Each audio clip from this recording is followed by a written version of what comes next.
I'm not interested in the Starsville bit. I think actors are real cold cuts. Well, I promised Strassman I'd try out for it. Who's he? He's the guest director this year. He's very big off Broadway. I'll be at lunch. Well, come in and wait while I audition, and I'll buy you lunch. You reached me. Seek no color for your going, but bid farewell and go.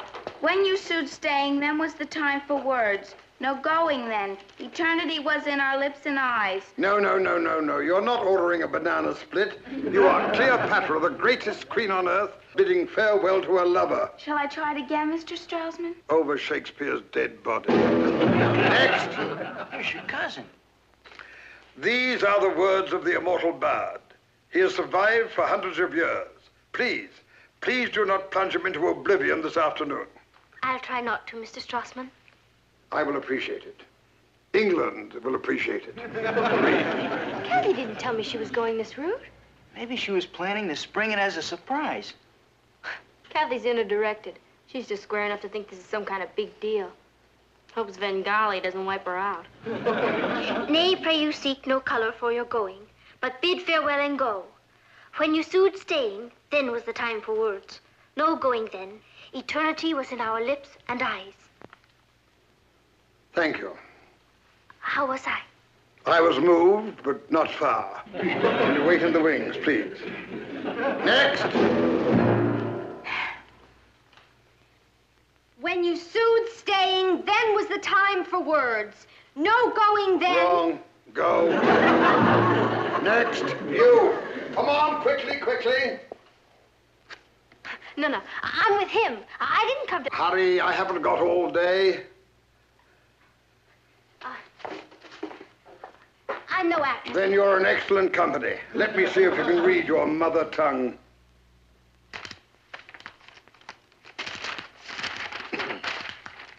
Nay, pray you seek no color for your going, but bid farewell and go.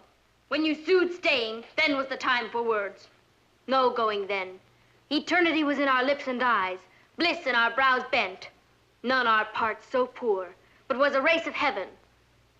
They are so still, or thou, the greatest soldier of the world, art turned the greatest liar. That's what I want.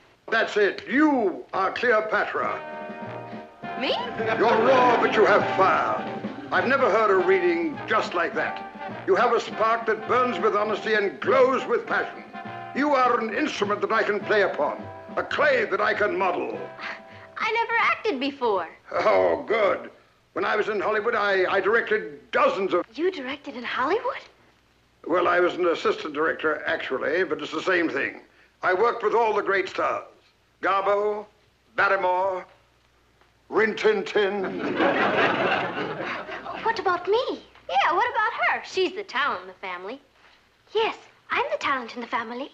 You are sisters? Cousins. Well, you can play Iris and understudy Cleopatra. Understudy? Why don't you let me play Iris and Kathy play Cleopatra? You have captured the essence of one of the most complex characters in the theater, and the thought behind it. You are instinctively a method actor. I can almost see your mind working. Tell me, what was in your mind when you said, no going then, eternity was in our lips? Lunch.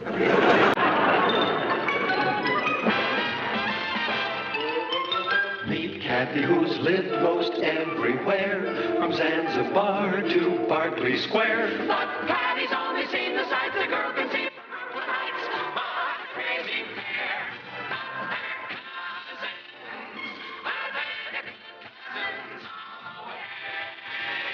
A pair of matching gangs, different as night and day. Where Kathy adores a minuet, the ballet russe, the queer Suzette. Our Kathy loves her.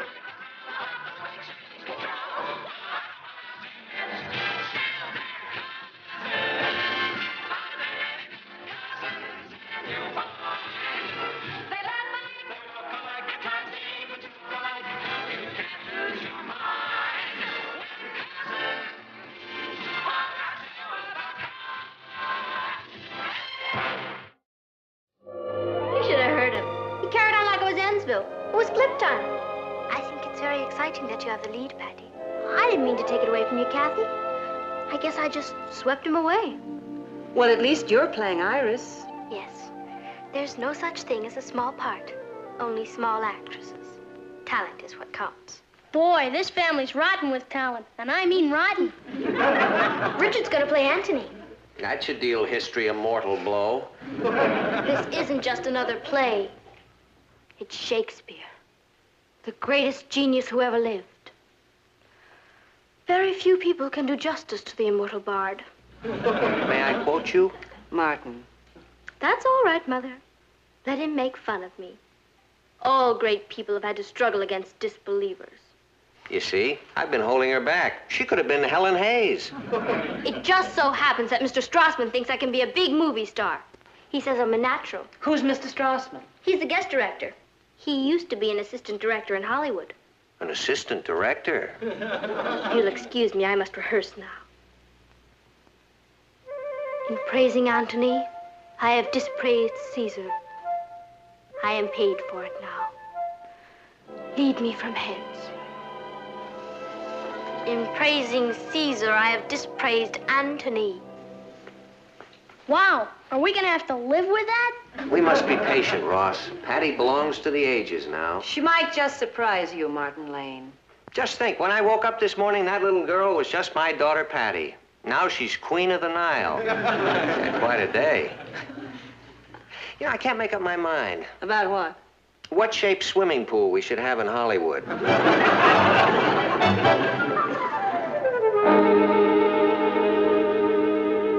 Alack, our terrene moon is now eclipsed, and it Portends. portends alone the fall of Antony. I must stay his time. To flatter Caesar, would you mingle eyes with one who ties his point? Not know me yet. Antony, you follow her.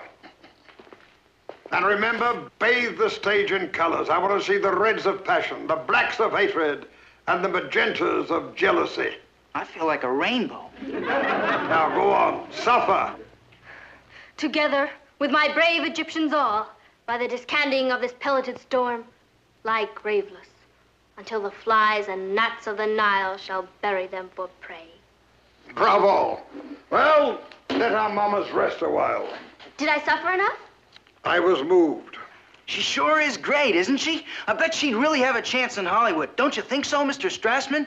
Hollywood is a city without a gate. It has no entrance. And the walls are so thick that the cries of talented people screaming to get in are unheard by the Philistines inside. What does that mean? It means that motion picture studios don't cover high school plays. If you could get them to this one, I bet she'd melt their neons. Like hi. I'll bet Eleonora Juza never said like hi. Of course not. She was prehistoric. Well, you all set for the big opening Friday? It's a slide. You sound pretty cool about it. Don't you have any stage fright? Great actors don't get stage fright. Seems to me I read somewhere they did. We don't. Well, it's nice to get it from the horse's mouth. Daddo, working on a newspaper must be a real blast. Well, we're not as glamorous as you show people, but it's a living. It's more than a living. It's life. I mean, when you sit behind your desk, you hold the pulse of the world's heartbeat in your hand. I do. I didn't know you were interested in the world's heartbeat. To develop as an actress, you must develop as a human being. Be interested in all the songs of life. Is that Shakespeare speaking or you? It's me. The real me. What is the real you trying to say? Simply that I'd love to come down and see the newspaper sometime. You've been to the office. No, I meant the whole paper. You know, the printing press and everything. I may owe your Mr. Strassman a big fat apology. When would you like to go? Now. Hi there. Where in the world have you been? Down at the Chronicle. Ever seen a linotype machine? It's a review of you and Cleopatra. But it hasn't opened yet. Listen to this. But, Jack, I have never seen a young actress with the fire and vibrant personality of Patty Lane. The enclosed review will give you some idea. I recommend that the studio sign her before someone else grabs her. You can see her Friday night bringing her magic fire to Cleopatra at the Brooklyn Heights High School. It's signed Lou. How do you like it? It's great. Who wrote it? I did. Then who's Jack and who's Lou? Jack is Jack Warner, and it doesn't matter who Lou is. But won't Jack want to know who Lou is? I'm not sending this letter to Jack Warner. I'm sending it to Dory Sherry with a copy of the review I wrote about me. Doesn't Dory Sherry have his own picture company? Sure. You're writing a letter about you to Jack Warner, and you're mailing it to Dory Sherry. Right. I don't get it. I'm afraid I don't either, Patty. Simple. Hollywood's a city without a gate. You can't just walk in on the Philistines. You have to use some imagination. Ever read about the fall of Troy? They used a wooden horse. Now I get it. She's going to use a wooden actress.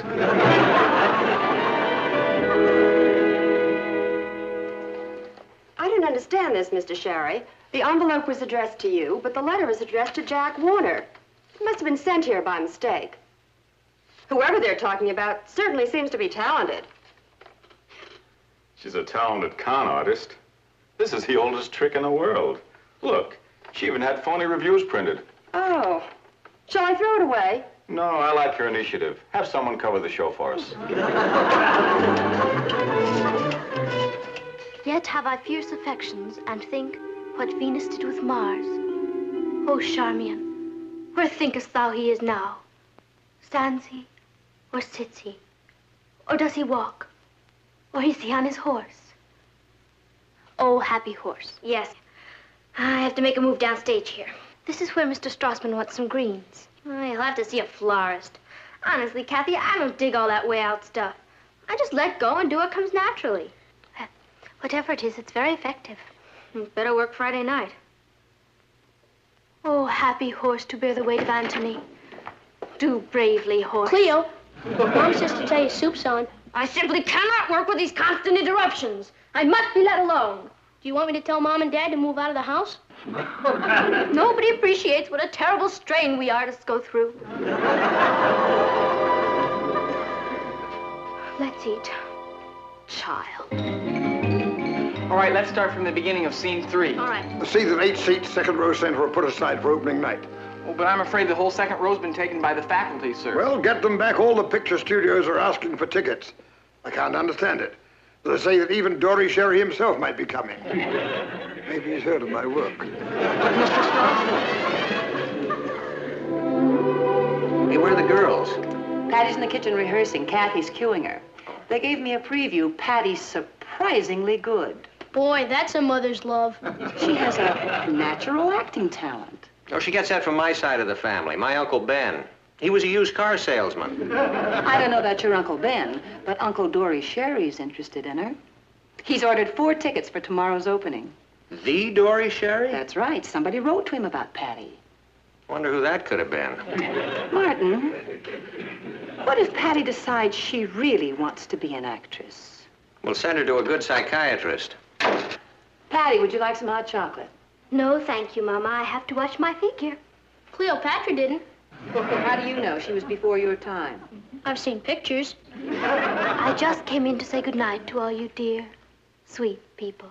Well, good night to dear sweet you.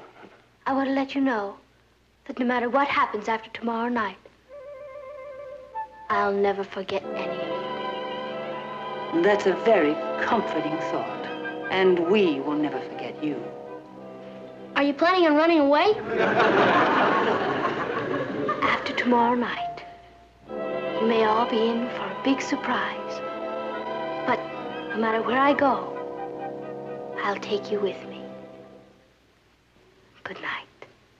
I bid you fond good night. Dream sweet until tomorrow brings the morning light.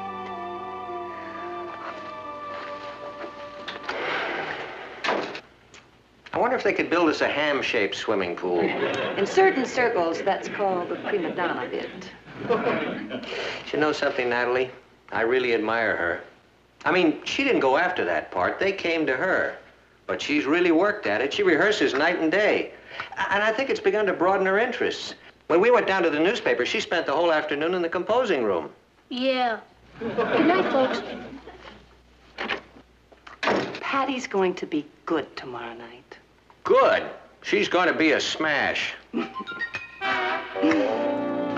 Kathy, will you pass me the syrup, please? Good morning, group. Good morning, dear. Good morning, Uncle Martin. Hey, where's Patty? She's getting dressed. She overslept. Now, there I was, so nervous that I couldn't close my eyes all night, and Patty overslept. Well, you really have to hand it to her. Most kids would be in a state of panic if they knew Dory Sherry was going to be out front watching tonight. There's our little star. Good morning, darling. Good morning, Patty. Hi, sis. Hi.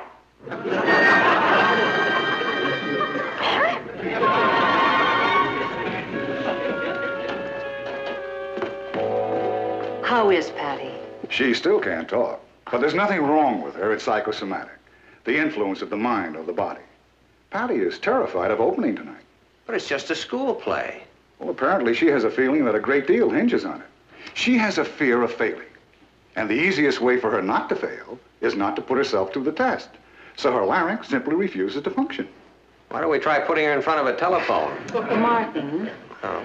there must be something you can do. There's nothing to worry about, Mrs. Lane. This condition will go away the moment her fear goes away. That would be too late. The show opens tonight.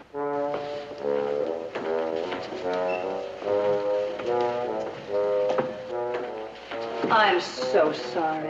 Why don't you go back to bed? Do you want to go to school?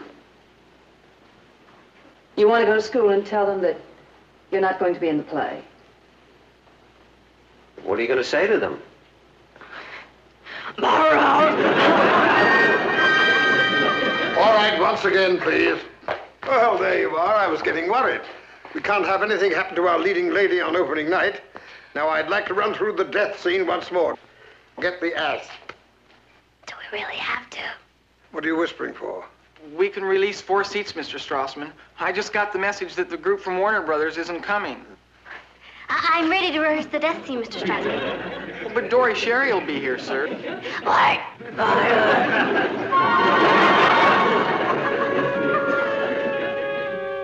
I feel disloyal taking your place, Patty. You should be on that stage tonight. Well, that's show business. There'll be other shows, dear. Sure there will. Gee, I'm sorry about this, kitten. Are you sure you're going to be all right here alone? Dr. Lewis wants you to stay in bed and gargle every hour. We'll be back just as soon as the show's over. Don't worry, Patty. You just relax. Know that I'll be right there, doing the best I know how. I won't be as good as you, of course, but the audience won't be disappointed. I mean, Cleopatra will be on that stage tonight. I want to wish you all the luck in the world. I'm getting my voice back. I can play the part. You'll see Dory Sherry. There. Shall we get the show on the road?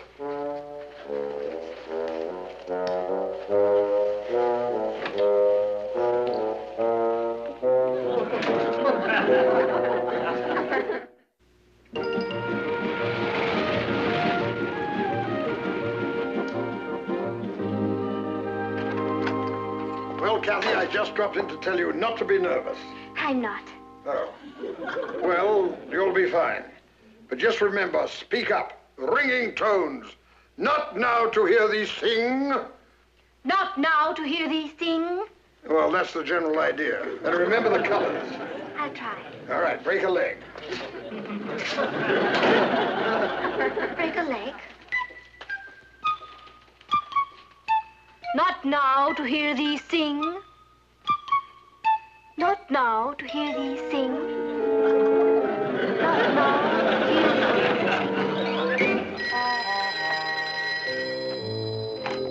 Oh. Hello? Oh, hello, Mr. Castle. No, they're not here. They went to the theater. It's our annual school play. I was supposed to star in the production of Antony and Cleopatra. Can you hear me? You can? Thank you. Bye. Not now to hear these things.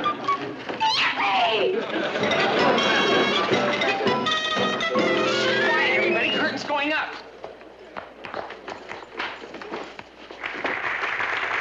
Nay, but this dotage of our generals o'erflows the measure. Those, his goodly eyes, It's a shame Patty had to miss this. But Kathy's very good, isn't she? She's a real actress. Her father will be delighted. Patty will kill herself.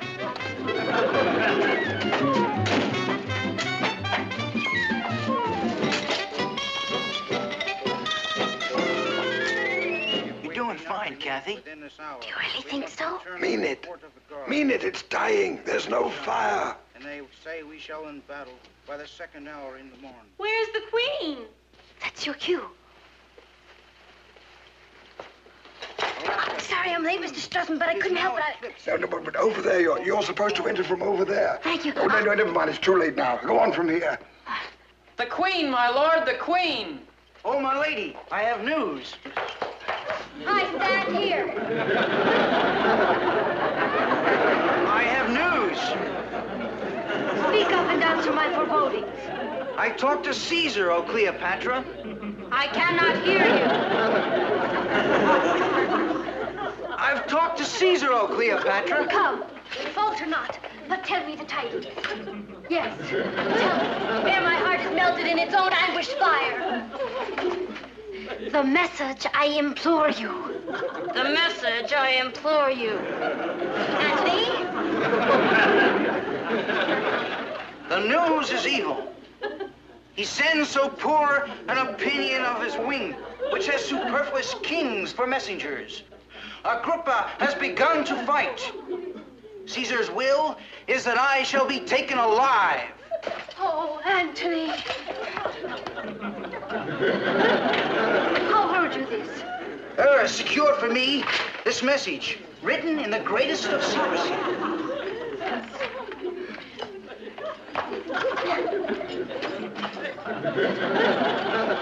Go, Eros. Send his treasure after.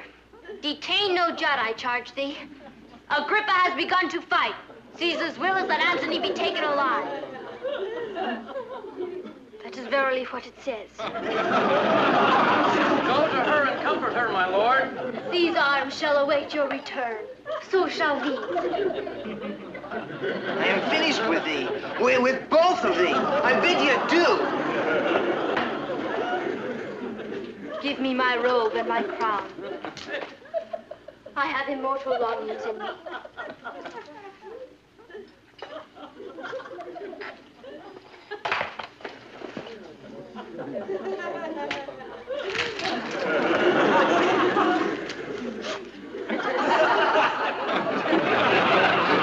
Funniest thing I've seen in years. Why doesn't one of them get off the stage? Which one? Where's the ass? Give me the ass. I was here first. It's my ass.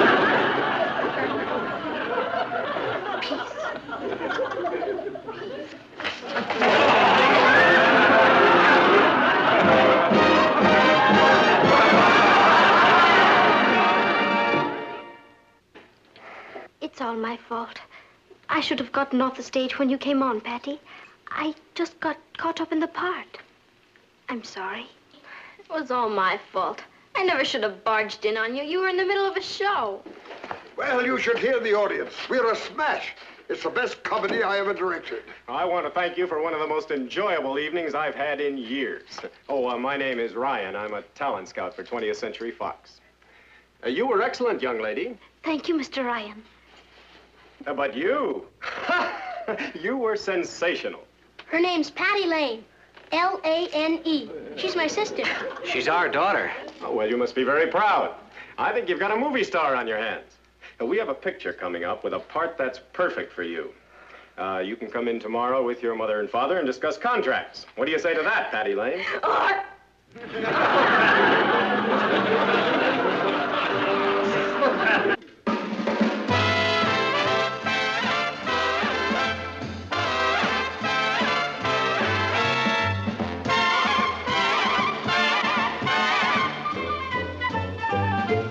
Here's Kathy, who's lived most everywhere, from Zanzibar to Berkeley Square. But Patty's only seen the sights a girl can see from Brooklyn Heights. What a crazy pair, but they're cousins. I bet They walk alike, at times they even talk alike. You can lose your mind when cousins.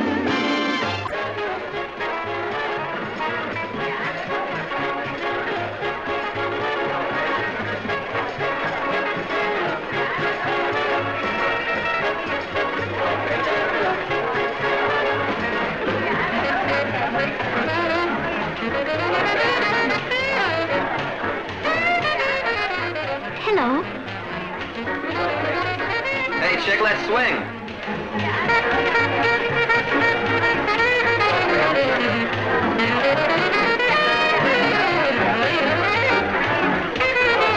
What's the matter? Kath hasn't danced once all night. Well, maybe she's anti-boy. No red-blooded girl's anti-boy. I'm really looking forward to the concert tonight. Yeah, neither am I.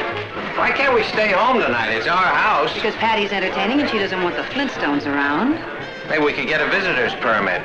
Fine, then we could do that then.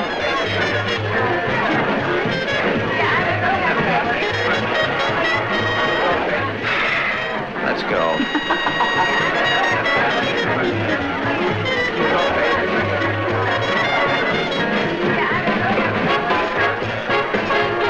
Mary couldn't make it tonight, but I'm used to this. I always wind up with a dog.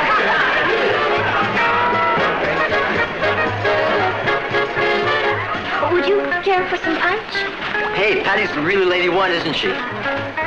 Lady One? Brownsville, the bidder. You're Patty's cousin from Cubesville, aren't you? No, I'm visiting here from Europe. Funny. Would you like to do the hammer? Do you mean dance? Do I look like a carpenter? They do dance in Europe, don't they? Of course. But I'm not used to this music yet. Perhaps they'll play a waltz. Boy, you're older than you look. Come on, chick, let's swing. Hello, Kathy. Would you like to dance? No, thank you, Craig. Excuse me. I'd better get some more sandwiches. I think she needs to be shot into orbit. Save my plate. I've been robbed!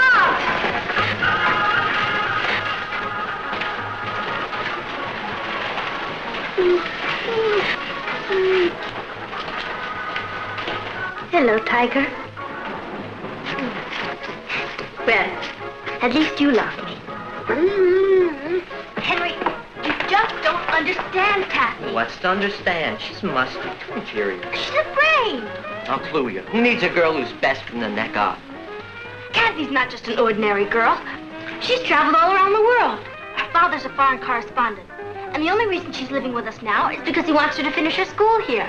Kathy's a genius. Why, if she wanted to swing out, she could be a great scientist, a brain surgeon, a lawyer. A spy for the FBI. I'm not asking you to marry her. I just want you to pay some attention to her. I'm not a philanthropist. Get someone else to water your wallflowers.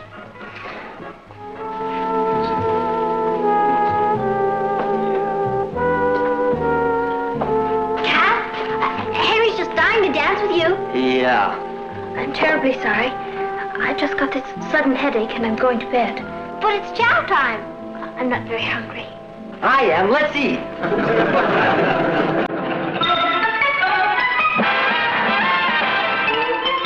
Meet Kathy, who's lived most everywhere, from Zanzibar to Berkeley Square. But Kathy's only seen the sights a girl can see from...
someone else to water your wallflowers.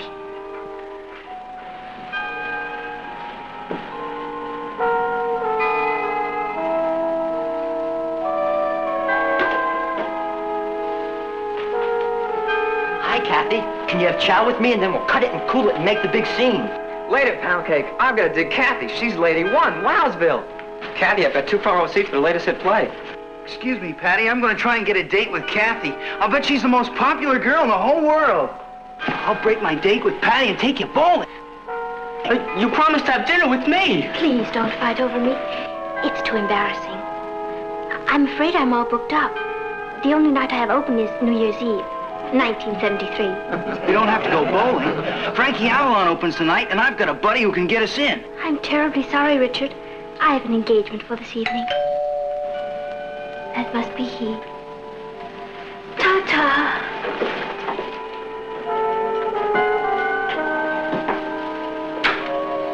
I'm ready, Pound Cake. Kathy, you're the dream. It's Frankie Avalon. A Venus de Milo with arms. Down, beasts. Another time, perhaps. Bye. Bye.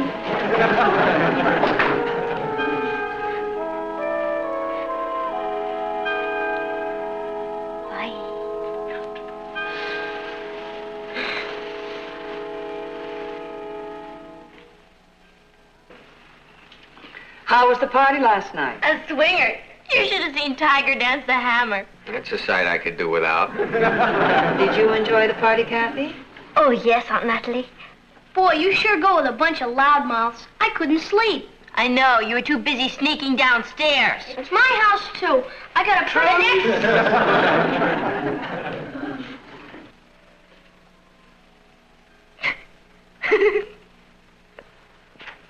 Did you like the little joke in my editorial?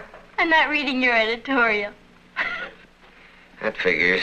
May I ask what you do find so amusing? Aunt Jane, listen to this. Dear Aunt Jane, my boyfriend is a musician, but he's very shy. How do I get him to kiss me? Here's her answer. Pretend you're a saxophone. Who's Aunt Jane? She writes a know-how column for tight pants and sweets. What? He's and hers. If you're not making it with your jack-o'-lantern, you gotta like swing with the Aunt Jane scene. You dig? I'm sorry. She tries to help teenagers, Kathy. Actually, she gives pretty good advice. Her jokes are pretty bad. Of course, what really bothers me is that Patty laughs at them.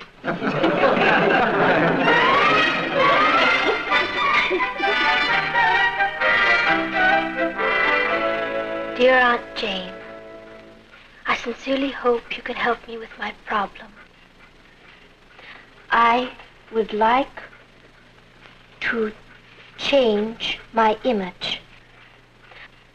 I am a terrible wallflower. Boy,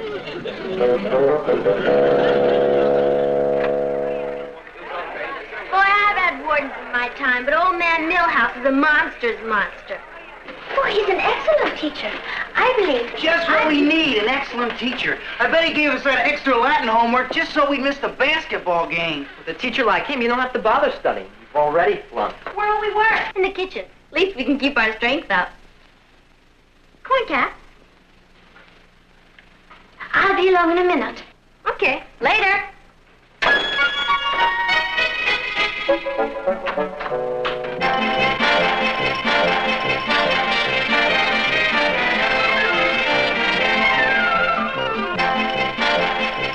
You Can Be Popular by Aunt Jane.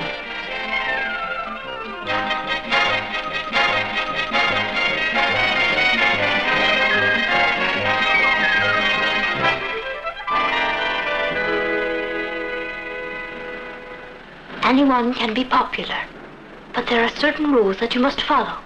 Are you willing to do this? Oh, yes. There are a few simple tricks that will help you.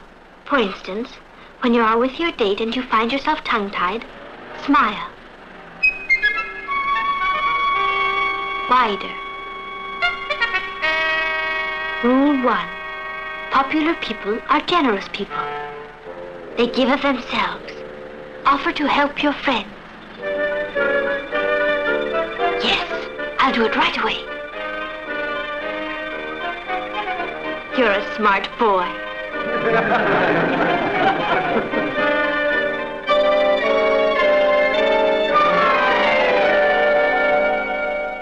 Latin.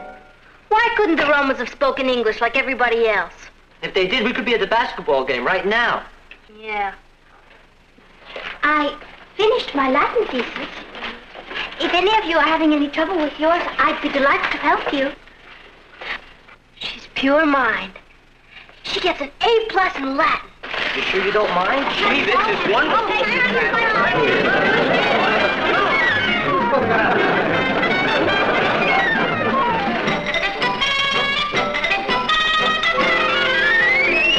Rule 1. Offer to help your friends. Now that you have conquered Rule 1, we can move on to Rule 2. You have proved you are generous, and it worked out fine, didn't it? Certainly helped my Latin. Rule 2 is, always be honest and frank. Your personality will become a magnet that attracts weaker people to you. The only way to help people is to tell them the truth. Remember, no one respects a dish rag. That's it. I've been a dish rag.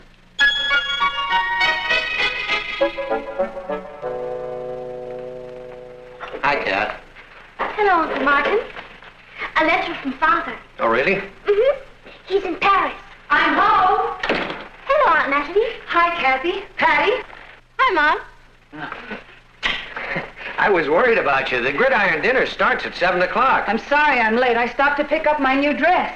How do you like it? Very smart. Sleeky. It's very... Aunt Natalie, would you like me to be honest? Certainly, Kathy. I feel it makes you look a bit heavy. Well, it's important to be honest and frank. It's the only way to be helpful. Of course. The color is wrong, too. It's too young for you.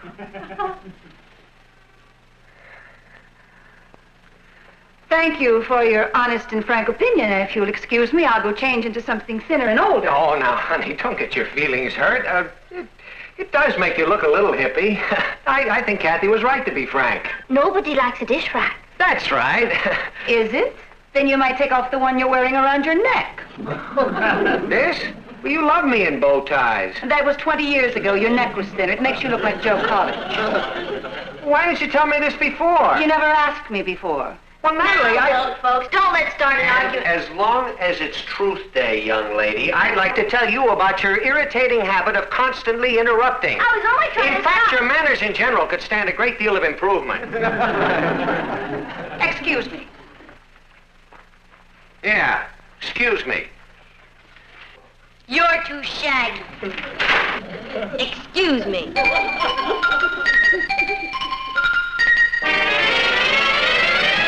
I only followed Rule 2.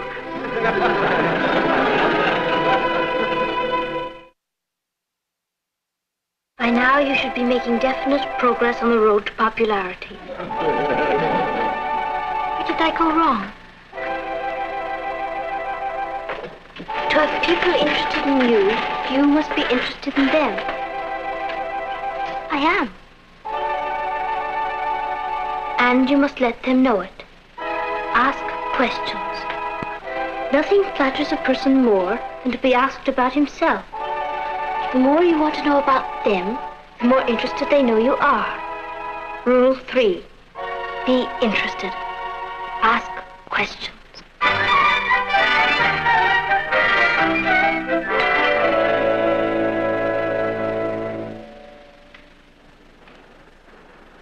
Hello, Craig. Hello, Kathy. Is Patty home? No, she isn't. Can I help you? I just wanted to return her math book. Oh, I'll give it to her for you. Okay, thank you.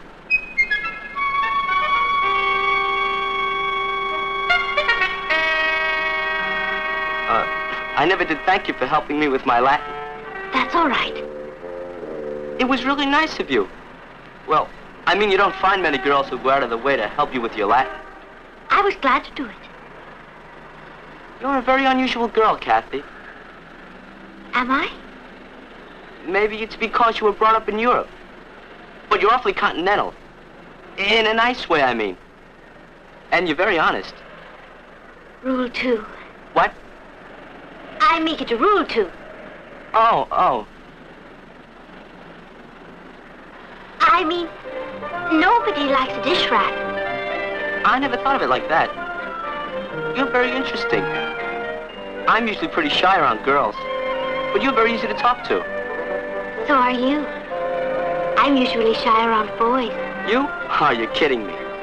You probably dated a lot of older men. Europeans. I'll bet they're different, aren't they? They've had more experience. But they've been at it longer. Yeah.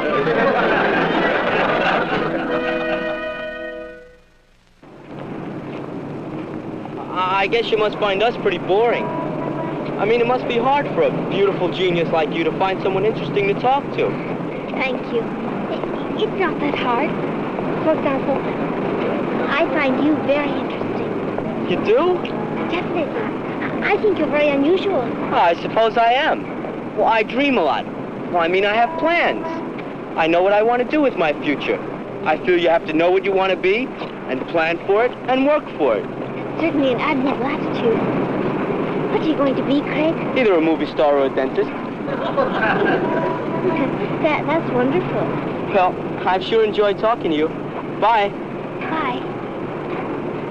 Rule 3. Be interested. Ask questions. Craig! Yes? Where were you born? Where was I born? Yes. Omaha. Isn't that exciting? You must be thinking of some other Omaha. Tell me about your family. What do you want to know? Everything, Craig Whitlaw.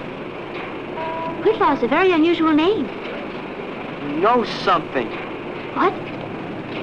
You have a reason for asking all these questions, don't you? Someone told you to. Well, in a way, yes. I knew we'd never live it down. Okay, my Uncle Harvey's a bigamist.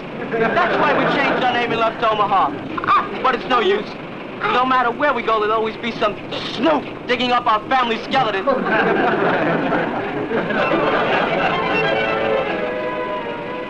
Be interested.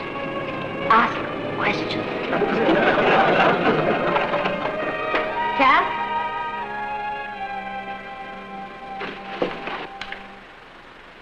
Cap? Don't you want any dinner? What's a thorn? Me, in everyone's side. I'm going to be the youngest old maid in America. Holy moly. You can be popular. No, I can't. Even Aunt Jane couldn't help me. Only 3 lessons and everybody hates me. Some people are just meant to be wallflowers. Perhaps I'll be a lighthouse keeper. You're no wallflower. Why, you're the smartest girl I know. That's not what counts. Not with boys. And boys are what count. You're smarter than I thought. But you can't be a wheel by reading a rule book. That's fakey. If you want the monsters to dig you, you have to light your own scene. Don't be dual. Dual? Don't you speak any English. Be yourself. When I'm myself, I'm by myself. You have to work with what you've got. What have I got? That's what we're going to find out. It should be easier. You've traveled all over the world. I could talk about the Louvre or La Scala. That's how you wind up being babysitter to a lighthouse. It's no use. Dancing's always a good gimmick. I mean, you start out with the boy's arms around you. I can waltz. Marvy, is that the only dance you know? I don't know any of the latest dances, except for some Zambesi tribal dances Father took me to in Africa. They were quite interesting. Great. I've got a Zambesi tribal dance around my hands. Of course, I don't have the downbeat, but the rhythm goes like this. You're in orbit! Well, Zambesi people are river people, and they start by pulling in their boat. And then they inspect the nets. Cuckoo. Isn't that wild? And then they push the boat to the river.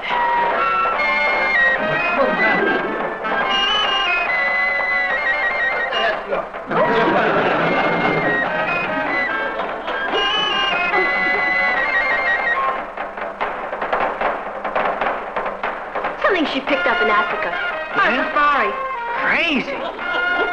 And then, with their nets full, they go home.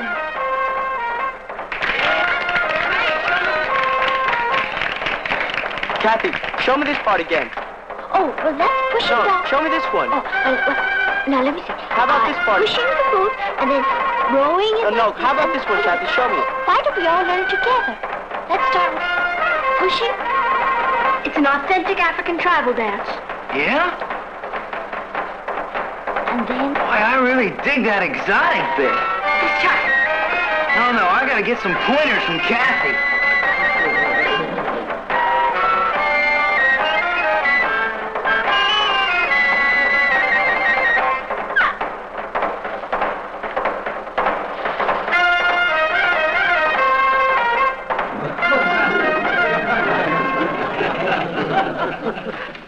Hello, Uncle Martin. Hello, Kathy. I'm sorry I'm late. Craig and I stopped at the library. You've had half a dozen phone calls. The messages are on the table. Thank you. That is a lovely dress, Aunt Natalie. This old thing, why, it's 5 years old. It's very becoming. It makes you look so slim. Thank you. I don't know how long this new phase is going to last, but I like it. I read your editorial today, Uncle Martin. It was brilliant. Let's not overdo it. I'll get it, Aunt Natalie. Hello? I told you not to call me. We have to be careful. I can't talk now. Please, don't you understand? I can't talk now. If you don't mind, I think I'll split. Suddenly I have this terrible headache. I think I'll get in the rack. Say hello for me to whoever it is. She's gone, Richard. I can talk now. Oh, no. Tomorrow? Certainly. I'll meet you after biology class at the gym. Mm-hmm. Oh, you'd better make it around the back so she won't know. Fine. Good night. You're, seeing Richard? I was trying to think of a way to repay Patty for being so wonderful to me. So Richard and I are planning a surprise party for her. Won't she be thrilled? I know I am. Dear Aunt Jane, I have this terrible problem. My cousin is a rat.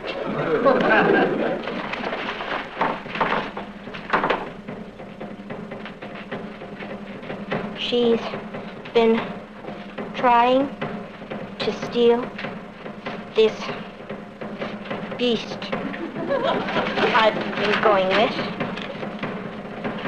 And I want you to help me.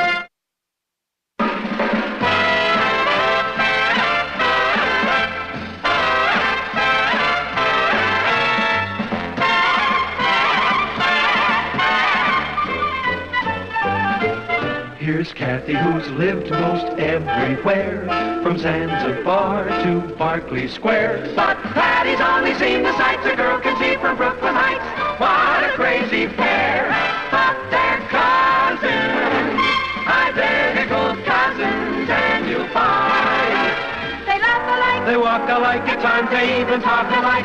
You can lose your mind when cousins. To your mother, even if it's goodbye. I'm sorry. I'm busy throwing Richard away. Bluebeard. Man trouble? Richard's not a man. He's a two-timing, double-dealing wolf. And you know something else? I couldn't care less. I'm glad it doesn't bother you. Do you know who he's taking ice skating Saturday? Sue Ellen Turner. He didn't even give me a chance to turn him down. Would you have turned him down? Never. Perhaps he has some special reason for taking her. You bet he has. Her father has a sports car, and she lets Richard drive it. I'm sure you're more important to Richard than an automobile. A two-tone, four-barrel carburetor job with stick shift. I lost out to a red roadster with a rumble seat. You mean you had boy trouble, too? Your father and I almost broke up. We were going steady, but there was a cute little blonde named Pauline who was chasing him. She had the red roadster. And a rumble seat. One afternoon, your father and I had a date, and he never showed up. He called that evening to explain that he'd gone for a drive with Pauline. She had driven him to the country, and their car had broken down. What did you do? Tore up his picture and told him I never wanted to see him again. How did he get you back? He wrote a poem to me. A poem? That's right.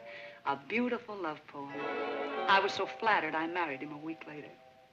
Oh. You talk to Richard. I'm sure everything will be fine.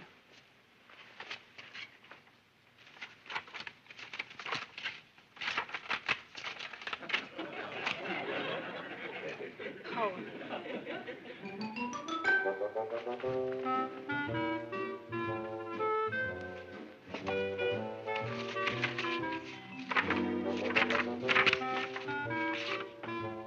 Love poems.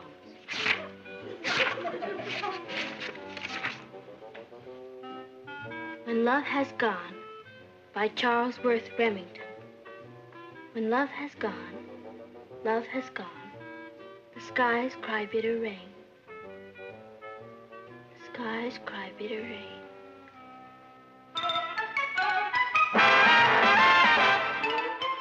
Meet Kathy, who's lived most everywhere, from Zanzibar to Berkeley Square. But Kathy's only seen the sights a girl can see from Brooklyn Heights. What a crazy pair! But they're cousins, identical cousins all the way. One pair of matching bouquets, different as night and day. Where Kathy adores a minuet, the ballet russe, and crepe Suzette. Our Patty loves to rock and roll, a hot dog makes her lose control. What a wild duet, still they're cousins, identical cousins, and you find they laugh alike, they walk alike, at times they even talk alike. You can lose your mind when cousins are two of a kind.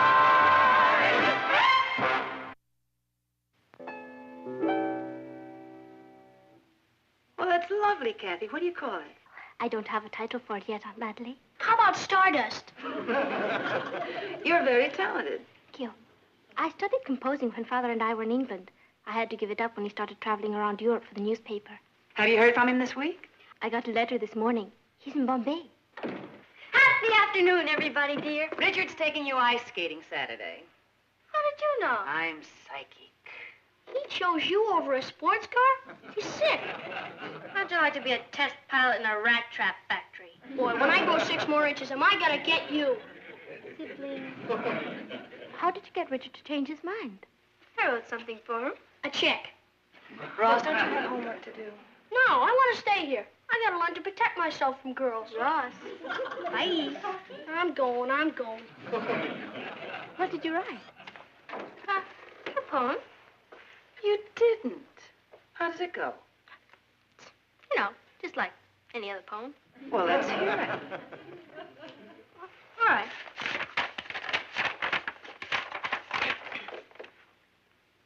When love has gone. When love has gone, love has gone. The stars forget to glow, and laughter turns to sadder songs than we were meant to know. When love has gone, all has gone. Skies cry bitter rain for all the lovers who have kissed and will not kiss again. That's beautiful. Patty, I'm really impressed. It was nothing. Either you have literary talent or you haven't. Before we have to take off like a herd of turtles, I'd like to remind you that this is the final week of the Jimmy Dean Songwriting Contest, and your entries have to be in before, or postmarked before midnight Friday. And I will sing the winning song next week on the show. Now, the winners, gets a $100 cash prize, and his song will be published. So get him in here, and we'll thank the heck out of you. All right? Good. There's Richard. I'll be home early. Bye. Enjoy yourself.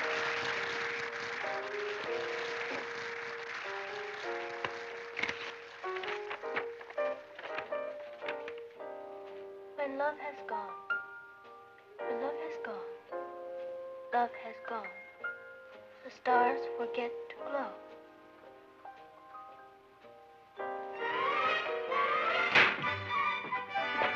Good night, Patty. Aren't you coming in? I can't. I promised my father I'd be home early. My uncle's visiting us, and I have to spend some time with him. And I haven't finished my geometry. Dad's out. Why don't we have a sandwich?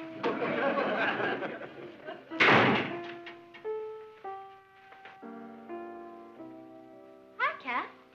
You're just in time. Listen.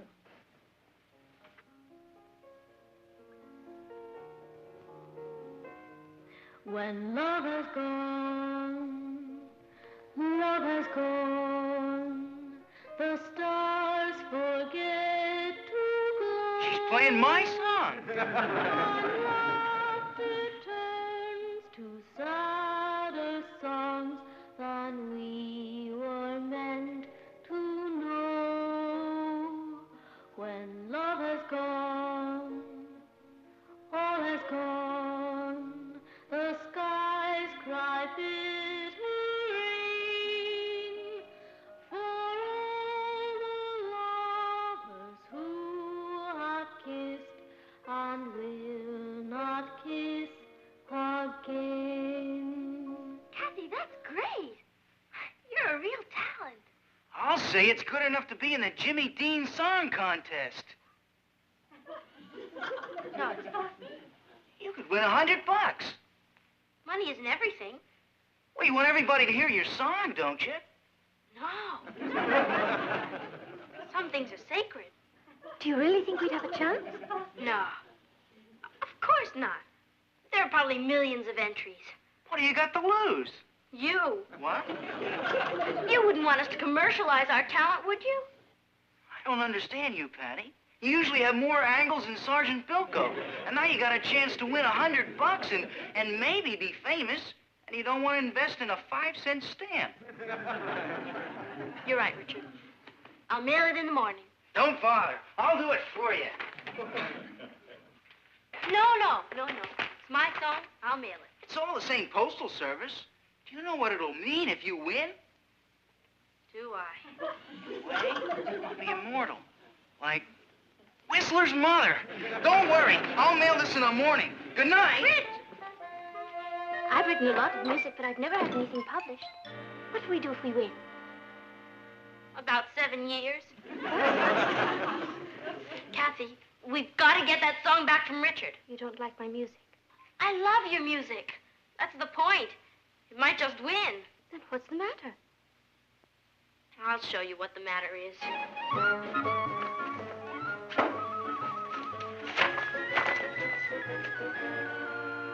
When love has gone, love has gone.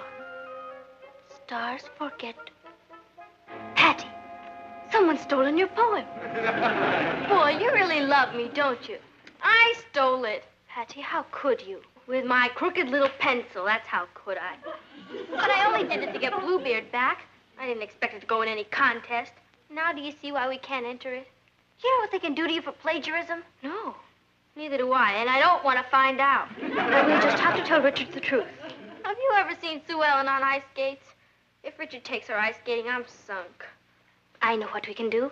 I'll call him and tell him I've decided I don't want my music entered in the contest. Then he'll never have to know about the poem. You've done it again. We'll call him first thing in the morning. Don't take any arguments. Just tell him you want the song back. Be firm. Hello, Mr. Harrison. This is Kathy Lane. I'm sorry to bother you so early, but I have to talk to Richard. It's urgent. It's urgent. He what? Where? Oh, I see. Thank you very much. Where's Richard? He's left. So early? He told his father he had to go to the post office. What are we going to do? 7 years.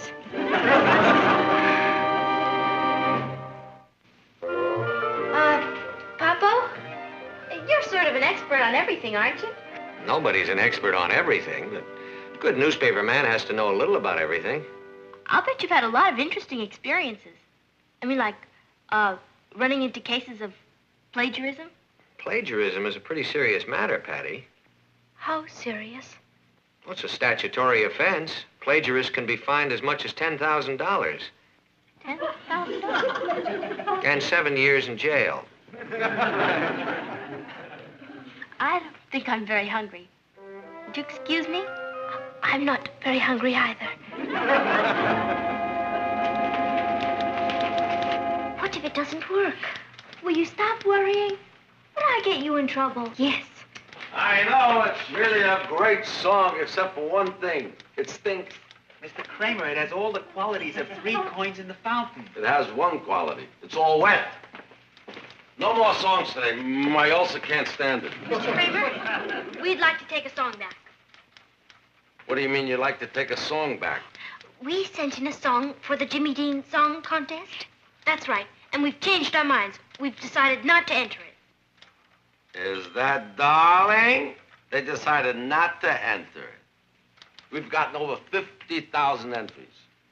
Biggest contest we ever had. You can have your little song back. We've already narrowed it down to 3 entries. Give them back their song. Gee, thanks, Mr. Kramer. We can't tell you how much we appreciate it. Do you want some real good advice? Don't be songwriters. We'll find your song and mail it to you. What's the title? When Love Has Gone. When Love Has Gone? That's one of the 3 that we have in the finals. It can't. By Patty and Kathy Lane. That's you 2, right? Which one of you wrote the lyrics? Come on, don't be modest. I did. Can you imagine someone that young writing lyrics like that? Ooh, you got real hot. It got me. Yeah. The skies cried bitter rain. All the lovers that have kissed and will not kiss again. It put me away. Thanks, Mr. Kramer, but if you don't mind, we'd like our song back. Then you'll only have 2 contestants to worry about. Modest. You can always tell the real pros. Really. You know, if you took your song out of the contest now, people would think that the contest was fixed. Now, you wouldn't want anybody to think something crooked was going on, now would you? No, sir. However... Good. Be sure to watch the Jimmy Dean show next Thursday night. Real hard. How did you get us into this? Me? Yeah, you and your music. You were the one who told me. We have nothing to be panicky about. The other 2 songs are probably great. Of course. And even if we did win, Charlesworth Remington probably doesn't even watch the program. He's a poet. He probably can't even afford a television set. Most poets are poor, broken-down beatniks. If he was famous, like Robert Frost or Carl Sandburg, we would have heard of him. Exactly. He's probably struggling along in some tiny garret in Greenwich Village, cold and hungry. If the song wins, we'll send the check back to the publisher and ask him to track Mr. Remington down and give it to him. That's a great idea. Stealing his poem is the biggest favor we could have done him. Kathy, we've taken a starving, broken-down poet and given him back his self-respect. You know what we are? We're patrons of the arts. And now, ladies and gentlemen, the moment we've all been waiting for. The announcement of the winner of the Jimmy Dean Song Contest. And here he is with the good news, Jimmy Dean. And I thank you. We have, ladies and gentlemen, looked through thousands and thousands of songs, and picking a winner wasn't an easy thing to do. There was one song, however, that we kept coming back to. My song. We believe that this song is going to be a big, big one. It's the kind of a ballad that people have enjoyed for years and years. Well, for heaven's sakes, why doesn't he give us the name of it? It is my pleasure to introduce for the first time on TV, When Love Has Gone. Lyrics by Patty Lane, music by Kathy Lane. Congratulations. You realize that everybody down at the Chronicle is watching this, even J.R. Shh, I want to hear my song. When love is gone, love has gone. The stars forget to glow, and laughter turns to sadder songs than we were meant to know. When love is gone, all is gone. The sky cries bitter rain for all the lovers who have kissed and will not kiss again. Are you certain that old Remington doesn't have a television set in his garret? Positive. I can't hear my song. Isn't this exciting? There must be 20 million people listening to the song. Perhaps 20 million and one.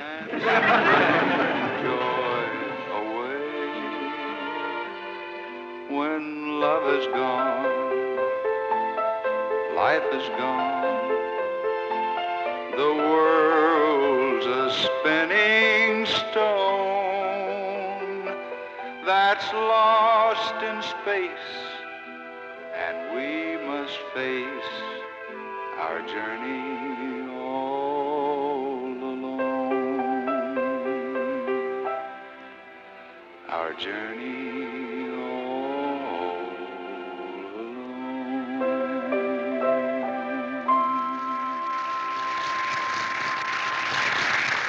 Listen to this. Congratulations. Have just ordered first printing of 50,000 copies of When Love Has Gone. Looks like a winner. Sam Kramer Bird Music Corporation. Cuckoo. Hello? I know, isn't it exciting? The phone hasn't stopped ringing all morning. Every time the girls started to leave for school, there was another phone call or telegram, so I decided to let them stay home today. How often do you become famous? Thanks. I'll talk to you later. Who is that? It was,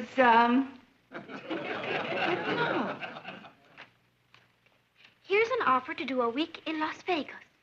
If you get one to go to Timbuktu, grab it. You never know when you might want to see Timbuktu. I'll get it. Hello? This is Patty Lane. It's Swing Time magazine. They want to do a telephone interview with us. Yes?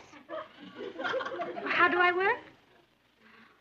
Well, it's a matter of inspiration. I mean, either you have it or you don't. I like to work in a darkened room, facing north. Mm-hmm. Well, a lot of calls have been coming in, but I don't know if I want to make songwriting my life's work or not. Fame is so fleeting, isn't it? Well, I may do a Broadway show or two, and then I'll see. Would you like to talk to Kathy? She can't come to the phone right now. Oh, we'll be in all day. You can send the photographer out any time. Oh, thank you. Bye. Swing Time magazine is sending out a photographer. Can I get my hair done? I don't think you have to bother. Why not? Please arrange to be home this evening at 8 o'clock. Coming to discuss very important matter. Charles Worth Remington. Who is he? Starving beatnik from Greenwich Village. Kind of collaborator.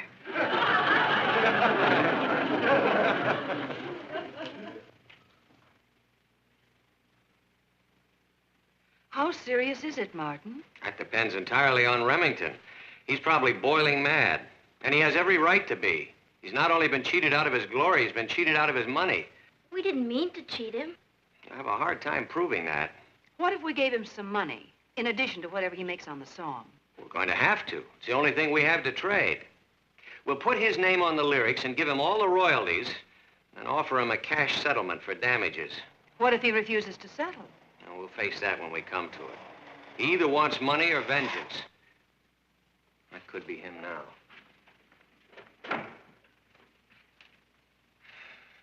Judging by that Rolls Royce parked out there, it's vengeance. Mr. Lane, I presume? Yes? I am Charles Worth Remington. Very pleased to meet you. Won't you come in, sir? Mr. Remington, this is my wife, Mrs. Lane, my son, Ross. How do you do? My daughter, Patty, my niece, Kathy, my dog... this is Mr. Remington. Won't you sit down? No, thank you. This won't take very long.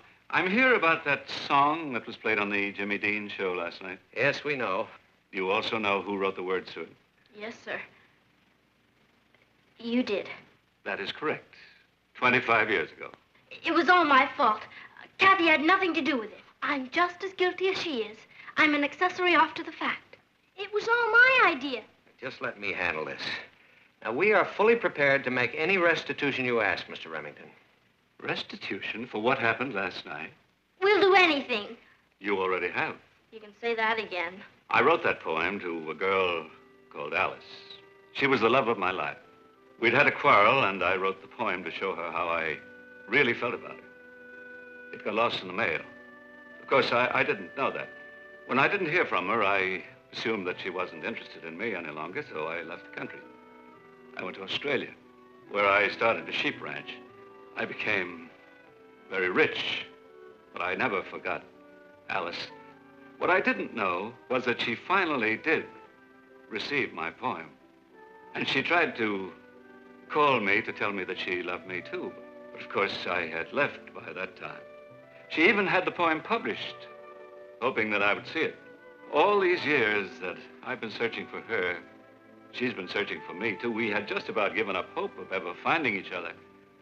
When last night she heard my poem set to music. I heard it too. We both went to the television station. We met. I'm going to cry. So am I. Alice and I are leaving on a round-the-world honeymoon trip tonight. Then you're not mad at me? I owe you a great deal, young lady. I came to thank you. I told you we were doing something beautiful for someone. I can't tell you how happy you've made us all. Oh, there's just one thing. Alice thinks it was my idea to have the poem set to music, and she's very romantic. I don't like to disillusion her. I won't tell anybody. What about all the money from the song? Oh, you can do what you like with that. Well, Alice is waiting for me, so once again, thank you all. Bye. I'll see you out, Mr. Remington.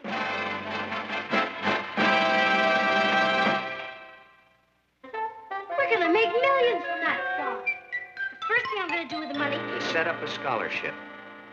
Me? A scholarship? That's right. You were the one who was worried about struggling writers starving in freezing garrets, remember? Well, this is your chance. That's a wonderful idea, Uncle Martin. Maybe it's not so bad at that. Patty Lane's scholarship. The Charles Worth Remington Scholarship. Oh. Well, what do I care?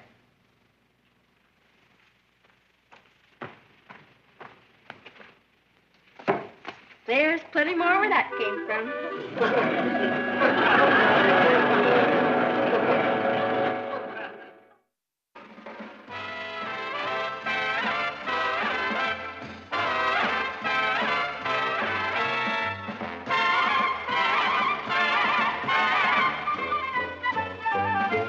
Here's Kathy, who's lived most everywhere, from Zanzibar to Berkeley Square. But Patty's only seen the sights a girl can see from Brooklyn Heights.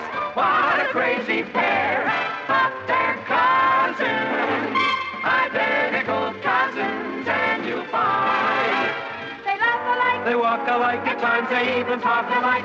You can lose your mind when cousins are two of a kind. I saw him first. He's mine. No, he's not, Patty. He followed me home. Well, you can't keep him. Don't see why not. He doesn't belong to you. He doesn't belong to you either. Finders keepers. Natalie, Patty's trying to take away... That's not true, Mom. I brought home the cutest... Just a minute, both of you. There will be no more pets in this house. No exceptions. Where is he? I left him in the living room. You mean I left him in the living room? He came home with me. Well, he's going out with you. There he is.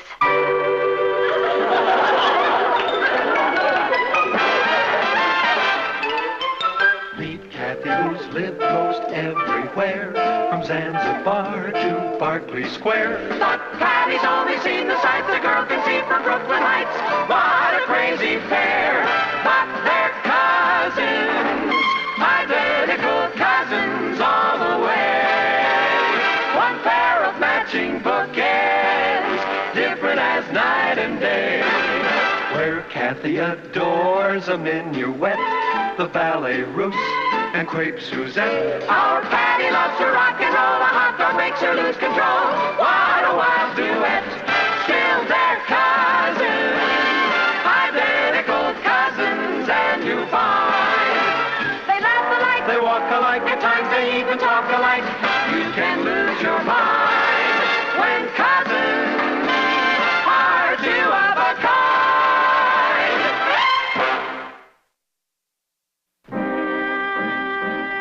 Very happy to meet you, Mr.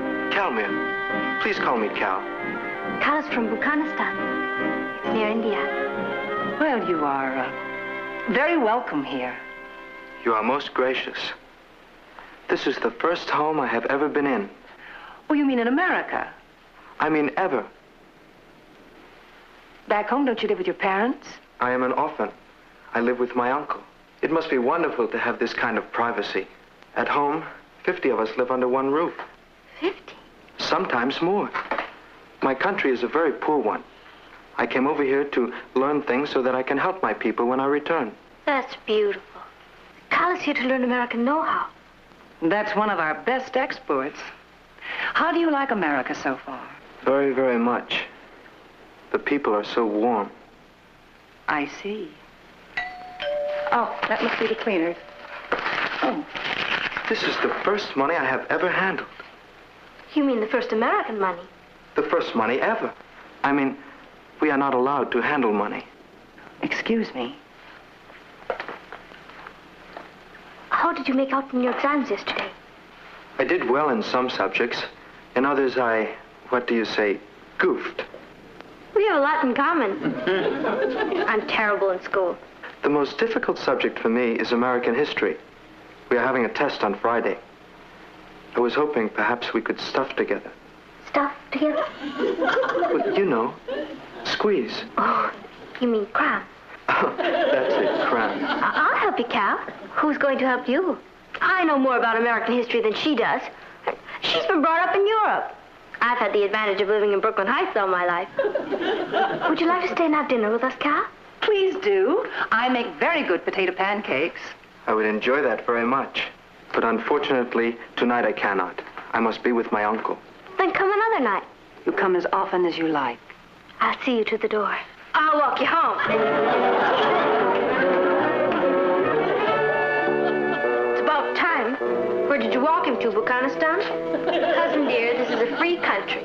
As one of our great American presidents said, if you can't stand the heat, stay out of the kitchen.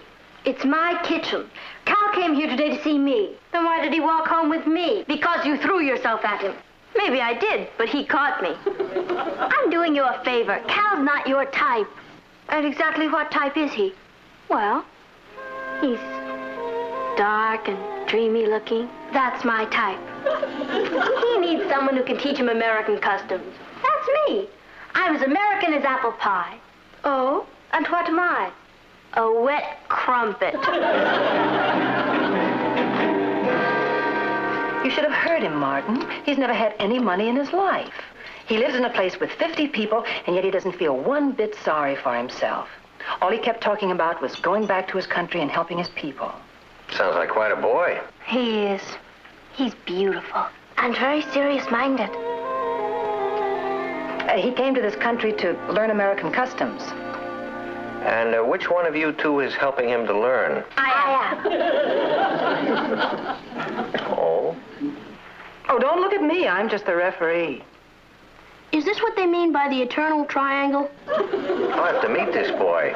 I didn't think the two of you were attracted to the same type. A dreamboat is a dreamboat in any language. I'd like to help him if we could. He lives with an uncle, and he didn't say much, but I get the feeling that the uncle is pretty strict with him. Well, if he has a financial problem, I might be able to get him a job on the paper after school. Could you, Uncle Martin? We'd appreciate that. Who's we? Calmere and I. I'll check and see if we have an opening for a copy boy. I could make him a loan. He couldn't afford your rates. You know something? I hope Kathy gets him. That's a terrible thing to say to your own sister. It's a silly thing to say. Why, it isn't as though Kathy and Patty are competing for him. No, of course not. No, of course not.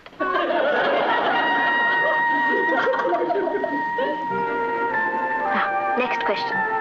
The Louisiana Purchase was made in? 1803, December 20. Very good. Next. Who followed President Arthur? Mrs. Arthur? What I had in mind was President Cleveland. I know. Grover. Could we stop a while, Catherine? I'm sorry. I have been pushing you pretty hard. I got carried away. You are a wonderful teacher. You're easy to teach.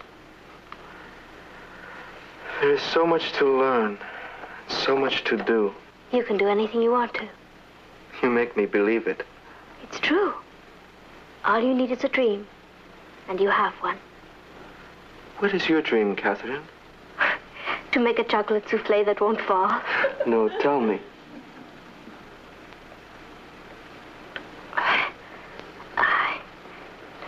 I'm full of dreams. I'd like to be a teacher, or a nurse, or a scientist, and invent something to help humanity. When I was a little girl, I used to dream of doing some great deed and having a city named after me. Catherineville. It has a nice sound. My uncle would like you. Last night I told him about you. What did you tell him? It does not matter. I brought you a gift. Cal, you must never do that. But why? Is that not the custom in your country? That isn't the point. You mustn't ever spend any of your money on me. I did not spend any money on it. I had it. And I wanted very much for you to have it. Please, open it.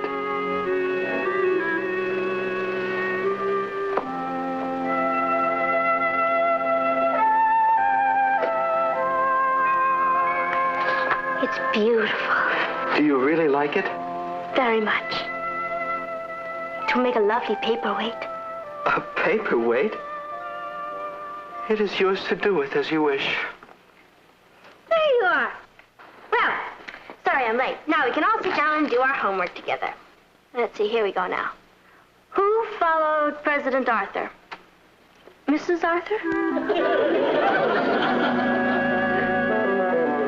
Hey, that's pretty. Where'd it come from? Cal brought it. No, that looks like a real emerald. Except that if it were, it'd be worth about $100,000. Well, it can't be worth $100,000. I just got him a job as a copy boy on the Chronicle. That's wonderful. Oh, Natalie. Unless I'm crazy, this real emerald is a real emerald. That's impossible. What'd you say this boy's name was? Calmere Prakashamand. Oh, no. Have you heard of him? Heard of him? My new copy boy is the Crown Prince of Buchanistan. Cal, he couldn't be. Why not? Because he had lunch here and I used my old silver. He said he was poor. He said he lived in a place with 50 servants. And he never handled money because... He had an equerry to take care of little details like that. His uncle is General Sarika, the United Nations delegate from Buchanistan. I did an interview with him last week. Whose uncle is General Sarika? Your friend Cal. He's the Crown Prince of Buchanistan. What? Holy moly. My Cal is a crown prince? Well, I don't know whose Cal he is, but he's a prince, all right. Oh, I'll get that. Guard it with your life. He never told me. He wanted me to treat him like just an ordinary boy. It's the most romantic thing I've ever heard. General Sarika. Mr. Lane, I'm very sorry to intrude without notice, But the matter is urgent. Yes, well, I know why you're here, General, and I assure you they had no idea the emerald was genuine. Emerald? Yeah, it's right in here. General Sirica, may I present Mrs. Lane, my daughter Patty. I'm very happy to meet you, General. Your nephew has spoken of you. I have come on behalf of His Highness, the Crown Prince of Buchanistan, to bring a proposal of marriage. Oh, Mom. To your niece, Catherine. Kathy? Are you sure you got the message right? I'm Patty. Both our names end in Y. It's very easy to make a mistake. There is no mistake. I'll get Kathy. Don't anybody dare say a word until I get back. I don't know what to say, General. This comes as something of a shock. I'll say. His Highness is very impulsive, but once his mind is made up, he does not change it. If your niece will have herself in readiness at noon tomorrow, a limousine will pick her up and bring her to the embassy, where the marriage contract will be signed. Will that be convenient? I'm afraid not. Another time would be more convenient? Yes, about 5 years from now. General Sirica, Kathy is 16 years old. I have pointed that out to His Highness. He said he has nothing against older women. Older? In our country, the brides are usually younger. Your Highness. Kathy, this is General Sirica. Now, the General has come here... I know. Aunt Natalie told me. Calmer sent you. His Royal Highness has asked me to convey to you his deep feelings for you and assurances that he will do everything in his power to see to your future happiness. He said that? Well, now, this is all very flattering, and we certainly appreciate the honor, General, but... Your niece will be given a dowry of £1 million. She will have her own staff of servants, motor cars, a summer palace and a winter palace. A summer palace and a winter palace? Oh, General, I'm afraid... The marriage ceremony will take place in Buchanistan in 10 days. No, it won't. Now, please tell the prince there is not going to be any ceremony. General Sirica, you must realize that American customs are a little different. But surely these customs are the same all over the world. Well, not in this case. His Royal Highness has picked the wrong girl. I mean, Kathy is not even out of high school yet. Surely you don't believe that she's going to leave her home and travel halfway around the world to live in a foreign country with the Crown Prince. Well, tell him, Kathy. Yes.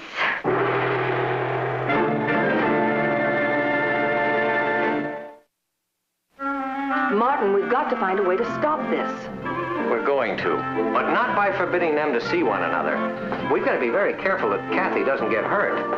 We can't afford to offend Calmer. I mean, he's the head of a country, remember? How could I forget it?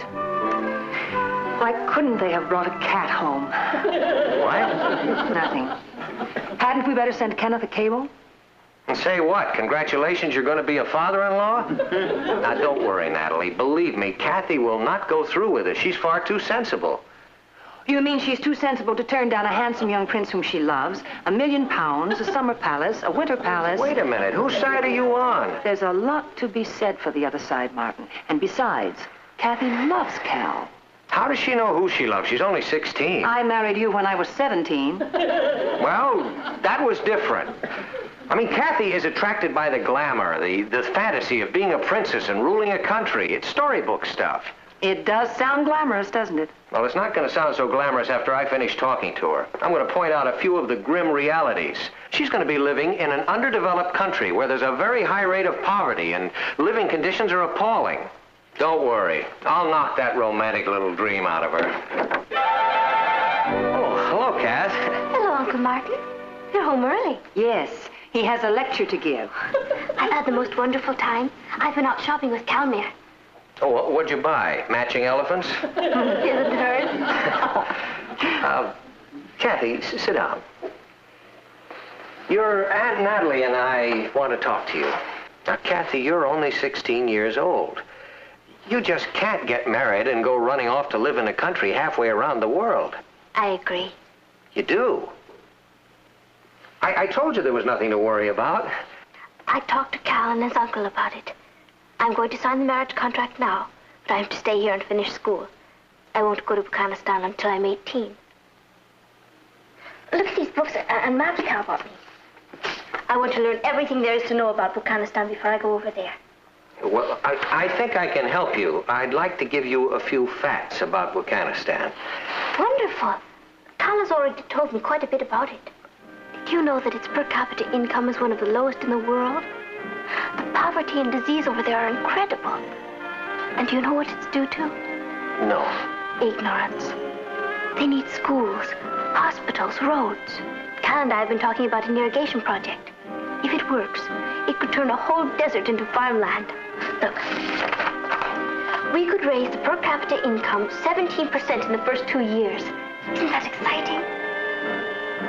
She asked you if that isn't exciting. Oh, yes, very. Where's the money coming from? Part of it is coming from me. You mean you're going to irrigate a whole desert on $5 a week? Cal is going to sell that emerald he gave me. At first he hated the idea. It's been in his family for hundreds of years. But I convinced him that unless it's put to use, it's just a worthless stone. It could feed 1,000 families for 3 years. Isn't it incredible? No one ever thought of it that way before. If you'll excuse me, I want to get some charts ready. Calmira's coming over.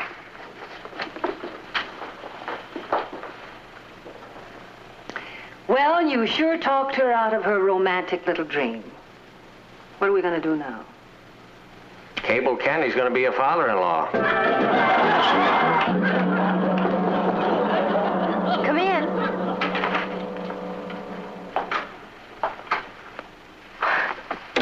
What did you knock for? It's your room, too.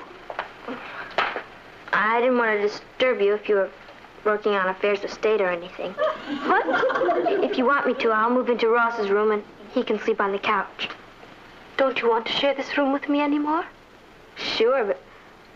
Well, when you move into the palace, I don't want you to have to tell him the last place you lived you had to share a room and bath. What are you standing at attention for? Sit down.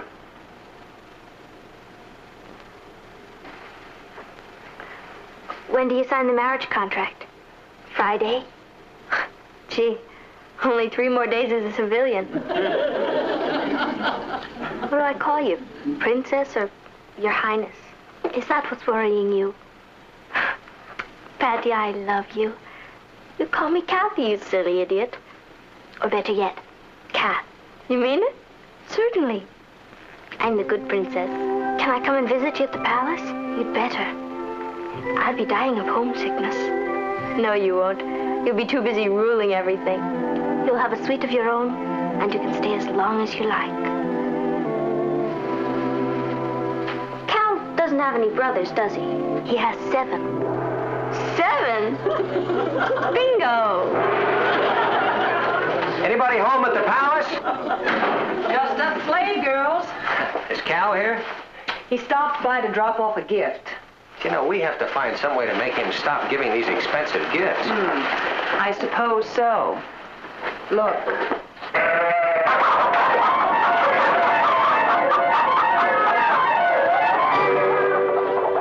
The formal signing of the marriage contract will take place at our embassy tomorrow.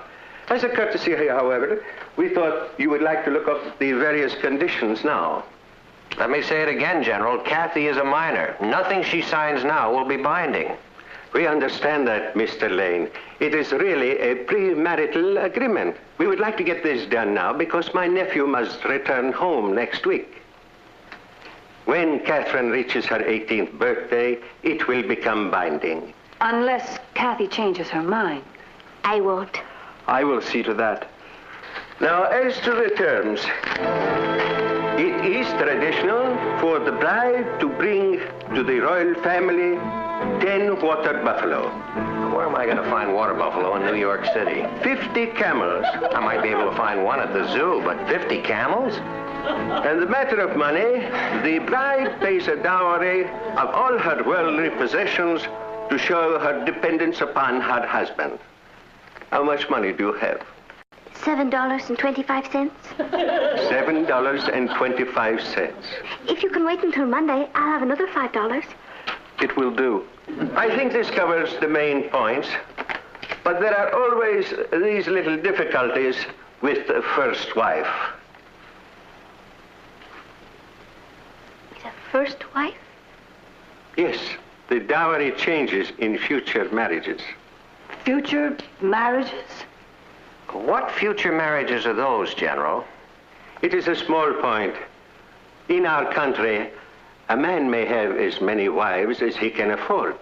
My father had 15. Do you mean you want me to be your first wife? Of course. And that you will marry other women after me? Not right away. Not right away. This is the most outrageous...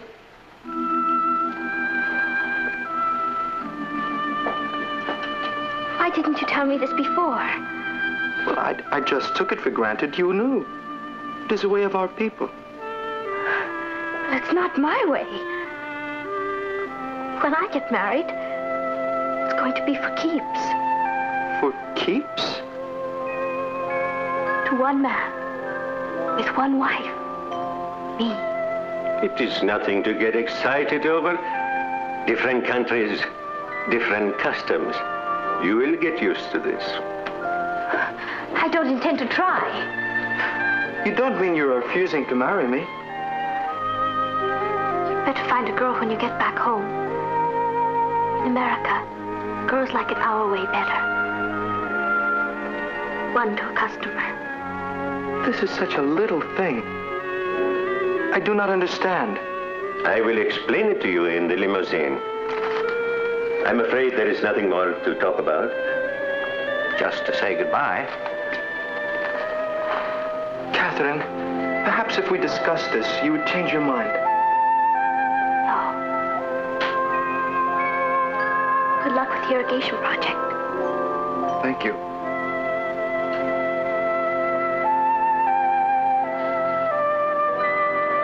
Goodbye, Catherine.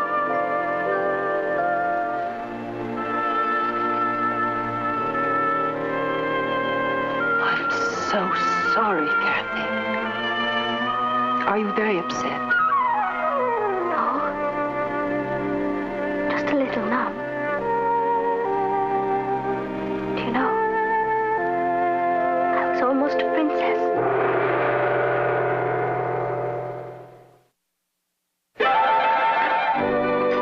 So where's Kathy? She's getting dressed. She'll be right down. Patty, has she said anything to you about, you know... Calmere? Mm-hmm. No. The first few weeks were pretty rough, but I think she's all right now. I'm not. Boy, I could have been living in a palace. She doesn't talk about it much. She hasn't been going out at all. Can't you get her interested in something? Or somebody? I try. She just likes to be by herself. Well, maybe you could try just a little harder, huh? Sure. Good morning. Hello, Hi, dear. Kath. Well, what do you girls have planned for tonight? Richard and I are going bowling. Would you like to join us, Kath? No, thank you, Patty. I think I'll stay in and write some letters. Why don't you go, Kathy? You haven't been out one night in the last 6 weeks. I guess I'm just not ready yet. Try to forget him. I will. I know it's ridiculous. By now, he's certainly forgotten all about me.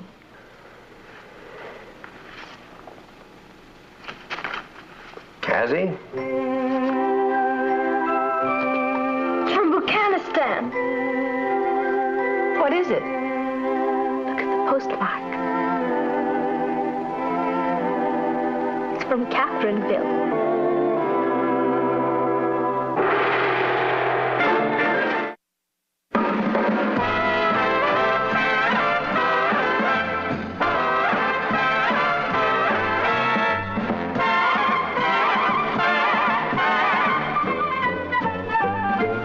Here's Kathy, who's lived most everywhere, from Zanzibar to Berkeley Square. But Patty's only seen the sights a girl can see from Brooklyn Heights.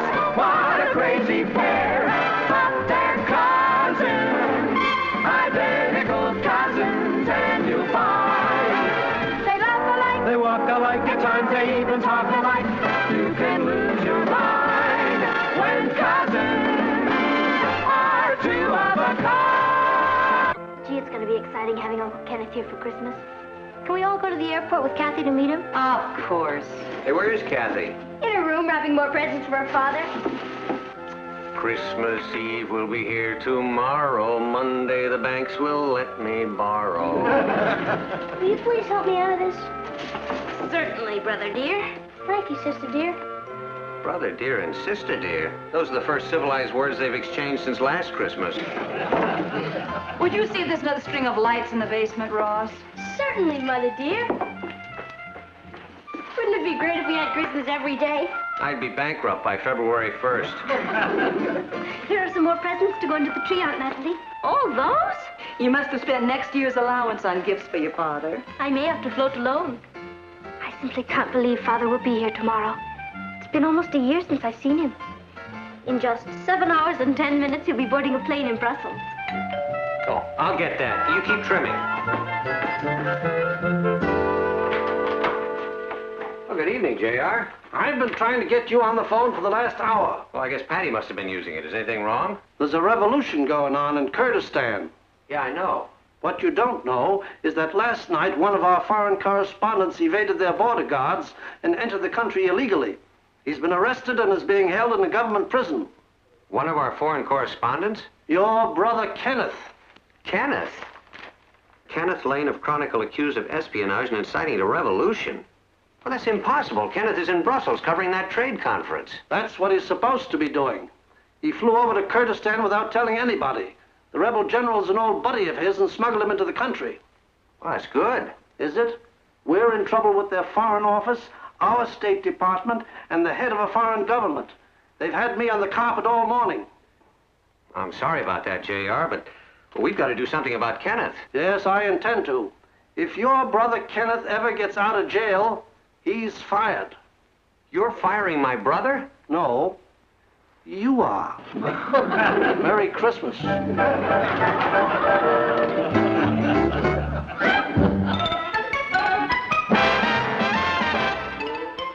Meet Kathy, who's lived most everywhere, from Zanzibar to Berkeley Square. But Kathy's only seen the sights a girl can see from Brooklyn Heights. What a crazy pair! But they're cousins, identical cousins all the way. One pair of matching bouquets, different as night and day. Where Kathy adores a minuet, the ballet russe, and crepe Suzette. Our Patty loves to rock and roll, a hot dog makes her lose control. What a wild duet, still they're cousins, identical cousins, and you find they laugh alike, they walk alike, at times they even talk alike. You can lose your mind when cousins are two of a kind. But Kenneth's got to be here. You've no idea how Kathy's been looking forward to spending Christmas with her father. She's been planning for this all year. I know. We're going to have to tell her he's not coming. You're right. You do it. I think it would be better coming from you. You're a woman. But Kenneth's your brother. Well, he's your brother-in-law. Oh, Kath. Your Aunt Natalie wants to talk to you. I was just going down to the basement to find another star. This one's bent. Kathy. Yes, Aunt Natalie? Your Uncle Martin would like to talk to you. It's about Father, isn't it? Well, yeah, as a matter of fact, yes, it is. I've been thinking about it, too. He can only stay 1 week, and I've been trying to plan the most exciting things we can do before he goes back. It wouldn't be fair to just think about us. We should think of things that he would enjoy doing. But if he couldn't get here for Christmas, we could always do all those things later, couldn't we? I mean, whenever he did get here. Oh, he'll be here for Christmas. We've spent every Christmas of our lives together. Even when I was a little girl, after Mother died. Father would have to leave me to go to faraway places on assignments. Once I remember he was in Morocco. But no matter where he was at Christmas time, he always came back to me. On Christmas Eve, I would pull up a chair facing the front door and wait for him. And before midnight, that door would open and Father would walk in. He'll be here. Kathy. Yes, Aunt Natalie? Why don't you go find that star? Right. You handled that beautifully. I handled it beautifully. Why didn't you tell her? I couldn't. Well, neither could I. You stand some more good news? Go on. When Kenneth gets back, he's going to be fired. Fired? It's J.R.'s orders. And guess who's going to have to do it to him? Scrooge. Marvel. Didn't you tell J.R. it's Christmas? Sure. He does all his firing on Christmas. This is the worst Christmas of my life. Move over. What are we going to do? I'll tell you what we're not going to do. We're not going to spend Christmas Eve watching Kathy sitting in a chair in front of that door waiting for someone who's not coming. Then we're back where we were. One of us has to tell her. And now, ladies and gentlemen, Alan Miller and the news. No, we don't. Oh, Martin, she has to be told. Yeah, well, of course, but I haven't got the heart to do it, and neither do you. Then who's going to do it? Alan Miller. Martin, we can't do that. Good evening, ladies. Excuse me, I have to check on my plum pudding. Don't go, Kath. Excuse me. Did you want to talk to me? Well, no, but I just thought maybe you'd like to watch the news with me. The Coast Guard has ordered all small craft to take cover. Steamships are trying to move out of the path of the storm, and coastal towns are being boarded up in anticipation of the violent onslaught. Moving to news overseas. World leaders in the spirit of Christmas met today to talk of peace and to plan treaties to implement those talks. That's interesting, isn't it? Yes. I must go. My plum pudding is burning. Yeah, but the news isn't over yet. You tell me if I miss anything exciting. You're going to find a white Christmas this year, for all of Europe is shivering in the grip of a severe cold wave. Papa, do you have any thumbtacks? Oh, yeah, somewhere there. Out of revolution-torn Kurdistan comes word tonight that an American foreign correspondent, Kenneth Lane, is being held in prison on charges of espionage. The State Department denies the charge and has asked for his release. Uncle Kenneth? In Bermuda, Uncle Kenneth. Match has ended in a... Does Kathy know? She left the room before Alan Miller got up enough nerve to tell her about it. Gee, do you want me to tell her? That's the coward's way out. No, I've got to do it myself. Maybe if I brought it up casually.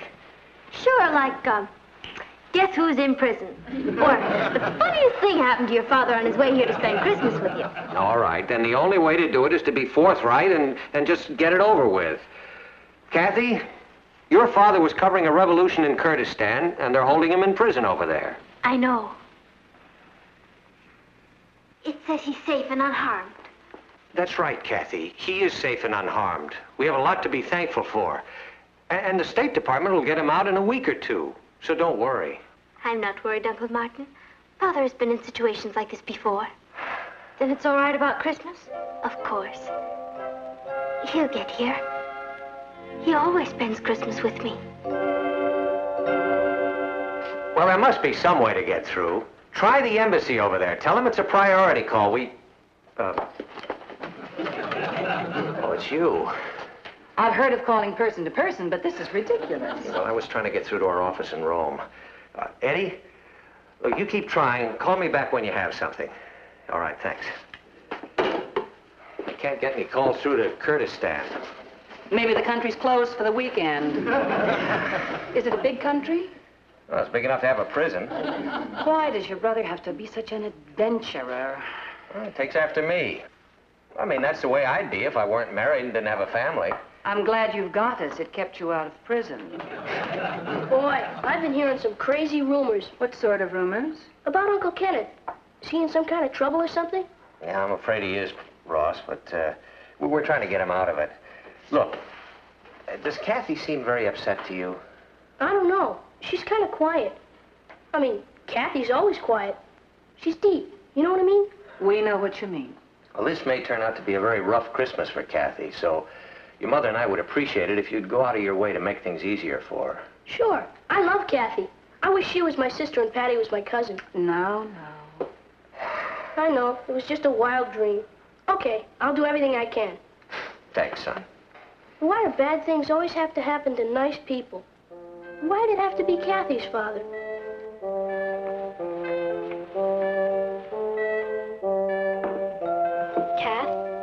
You've been sitting there for hours. Why don't you help me hang some mistletoe? There are going to be a lot of boys dropping in tomorrow. No, thank you, Patty. I want to see Father when he walks in. Kath, it's Christmas and your father's not here. It won't be Christmas for another hour. Father enjoys surprising me at the last minute. He's not even in the country. Then he's on his way. He's not on his way. Kathy, please don't do this to yourself. He's in a prison 7,000 miles away. There aren't even any planes flying out of there. I remember one Christmas, when I was 10. Father was in Tibet. I was in London with a governess. I wouldn't go to bed. I got a chair, sat in front of the door. And at 5 minutes of 12, the door opened, and he walked in. He smelled a bit like a yak, and he could only stay an hour. But he was there. He'll be here. You'll see. Kathy, don't look for miracles. Isn't that what Christmas is all about? A miracle.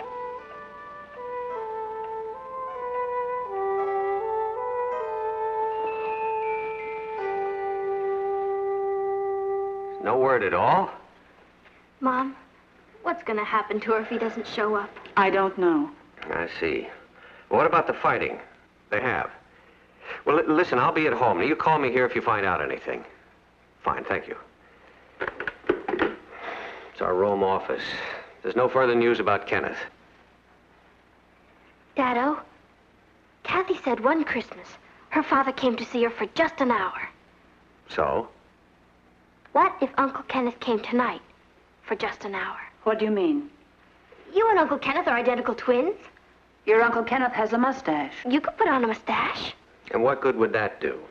If Kathy's father walked in that door before midnight, even if it were just for a few minutes, even if he explained that he had to leave again, don't you see? She'd have a miracle. Oh, Patty, don't be ridiculous. You said yourself you and Uncle Kenneth were always fooling people. Well, we were a lot younger then. We could get away with murder. I remember there was a girl in our biology class, Harriet Olson. She hated me for some reason, but she was crazy about Ken. One night he had a date with her and he couldn't keep it, so I kept it for him. She didn't even know the difference. We had a wonderful time. Next day she hated me again. This might work, Martin? Well, this is different. I mean, I could never convince Kathy that I'm her own father. Not even for an hour? You could tell her that you have to take the next plane back to Kurdistan, and before she knows what's hit her, you've gone. Well, who got me out of jail and flew me over here? Friendly Martians? You could tell her that the rebel general was a friend of yours and let you escape. And an old Air Force buddy gave you a lift to New York. Well, you mean like this? You see, Kathy, this old Air Force buddy of... no, wait a minute now. You see, Kathy, this He calls her Kit Kat. Oh, yeah. You see, Kit Kat, this old Air Force buddy of mine flew me over here after I broke out of jail. Oh, boy. Kathy is too bright a girl to believe that. Now, it's out of the question. Oh, you couldn't do it for a long period of time, but for an hour? She wants to believe so much, she wouldn't even question it. Well, where am I supposed to be all this time? Down at the newspaper office. Will you try it? No, I... Oh, Martin, it'll break her heart if he doesn't come through that door before 12 o'clock. What do you say? Oh, I say... Where the devil am I going to find a mustache at 11:30 on Christmas Eve?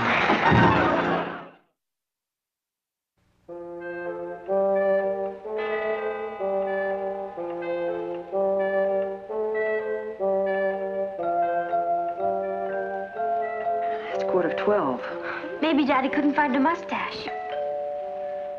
That's him. He made it. I hope it works. It has to. Father's here. Is this the Lane residence? Oh,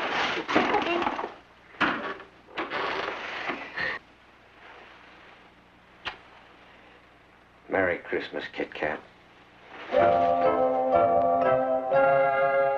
Hi, Uncle Kenneth. We knew you'd make it.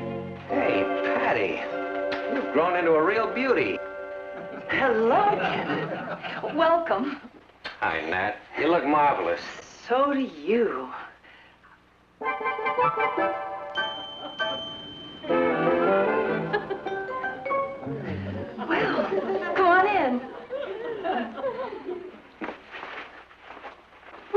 afraid you wouldn't get away. Yeah, well, I was a little worried about it myself, but I had a bit of the lane luck, and here I am. I'll bet the rebel general turned out to be a pal of yours and helped you escape. Yeah. And an old Air Force buddy gave you a lift to New York? No. No? I was an old Navy buddy, Admiral Thompson. He got me a ride here in a Navy jet. An admiral helped you? Yeah. I knew nothing could keep you away. You know what really got me out of that prison, Kit Kat? The thought of you sitting here waiting for me. You must be starved. I've made some sandwiches. And after you eat, we'll open our presents. And then we'll drink a toast. And then I'll show you Kathy's in my room. And then I guess it'll be time for you to leave. Who's leaving? I just got here.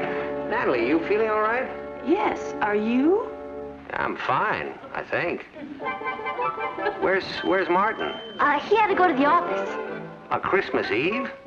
That's what he gets for being a managing editor. Well, why don't we phone him there? No! No. Why not? He's probably not there yet. He had to make a lot of stops on the way. Oh. Well, say, that's a very nice tree you have there. I could see your handiwork in that, Kit Kat. We all worked on it. Where's Ross? He wanted to wait up for you, but he finally fell asleep. Why don't we try to wake him? I wouldn't do that. He's... I think he's my nephew. I'd like to see him. Come on, Kat.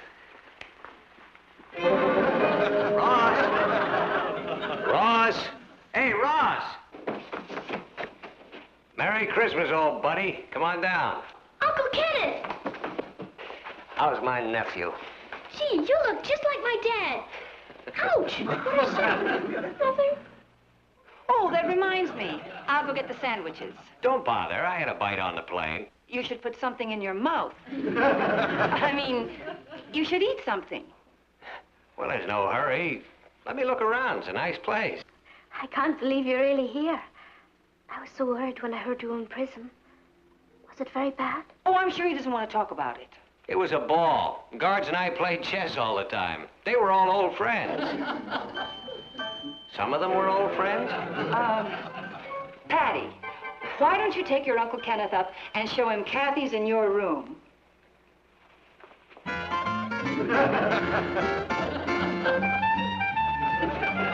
I'll be right back, Kit Kat.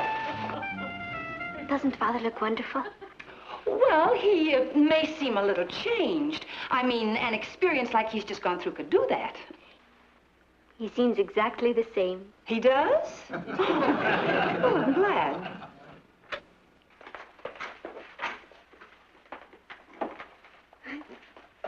It's a nice room, Patty. Well, you're really doing great. I'm proud of you. Well, thank you. I'm proud of you, too. Where'd you get that tie?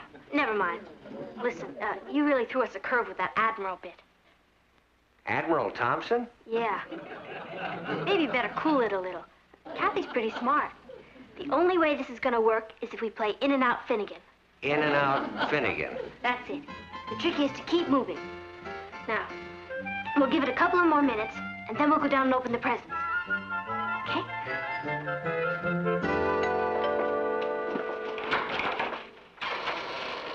Merry Christmas, Kit Kat. I'm here. Are you surprised to see me, Kit Kat? I'm going back to bed. Say, it's great to see you, nephew. Gee, you look just like Uncle Kenneth. Natalie, you look great. Why, you haven't changed a bit. Neither of you. Did you have a nice trip? Well, I want to tell you, it was pretty exciting. How did you get here? Well, luckily, the rebel general was an old chum of mine, it turned out. That was lucky. Yeah, and he smuggled me out of prison, shooting going on all around. Imagine that. Yeah, and then I ran into an old buddy of mine from the Air Force, and he had me flown over here. Not a Navy Admiral? No. Air Force. Oh, that's close enough. How long can you stay, Uncle Kenneth? Oh, well, I'm sorry, Ross. I have some bad news for you there. You have to fly right back. Yeah, as a matter of fact, they're holding a plane for me at the airport right now. But you just got here. Yeah, I know. You just came to keep your promise to be with me at Christmas. That's right, Kit Kat. I'll be able to come back to you in a few weeks. I think I'm going to cry. Well, there's no reason to cry. I want you to be happy. I am. That's why I'm crying. I love you. So do I. You're quite a fella. Oh, thanks, Natalie. Say, by the way, where's Martin? Boy, that's a good question. I believe he had to go to the newspaper office. On Christmas Eve? That's what he gets for being managing editor. Did you bring me something edible? What? Something edible from Turkey. Oh, no, I haven't had a chance to do any shopping. Yeah, what with the revolution being in jail. But as soon as I get back over there, I'll send you something. You're one of the 2 nicest Christmas presents I've ever had. Oh, thanks, Kit Kat. What's the other one? You see. Well, listen, why don't we all have some sandwiches, and then we can open the Christmas presents, and, gee, then I'm afraid I'm gonna have to rush, because they're holding a plane. Why don't you tell them General Mazim is an old buddy of yours? Well, now, I'm afraid that, that's me. Oh, Uncle Kenneth. Welcome.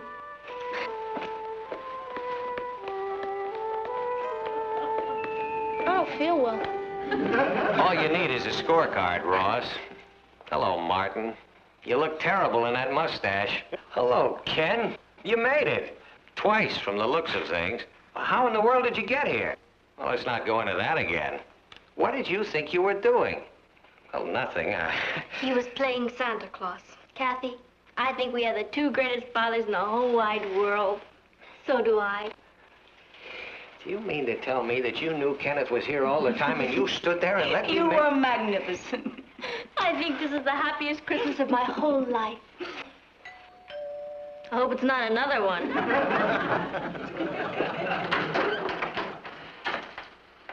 J.R. Martin, if you are masquerading as Santa Claus, you have no talent for it. It calls for a long white beard and a red suit. Well, I know. Then why are you hiding behind that scraggly bush? I'm not hiding. He was pretending to be my father. Nonsense. There isn't the faintest resemblance. Couldn't fool a goat. Well, you'd be surprised at what we used to get away with, Johnny. Kenneth, I heard you had come back. I didn't believe it. Well, you know I lead a charmed life. I couldn't believe you had nerve enough to face me. I came here to find out for myself. Didn't you get my cable? If you mean the one from Brussels, no. Brussels? Where you were assigned to cover the trade conference. Let's discuss this later, J.R. You mean to say you haven't told him yet? Told me what? JR, in 60 seconds, it's going to be Christmas. I'm not responsible for that. Martin has something to tell you. You're going to give Father a bonus. I don't think so. Tell him, Martin. Oh, I'm sorry, Ken, but you're fired. Fired? You can't fire him. It's Christmas. So it is. Merry Christmas, everybody. Did you hear that? That's terrible. Imagine firing someone on Christmas. He wouldn't do that. Or would he? Is J.R. Castle going to turn out to be the rat of the Western world? Tune in next week and we'll all find out. Bye. Merry Christmas, everybody.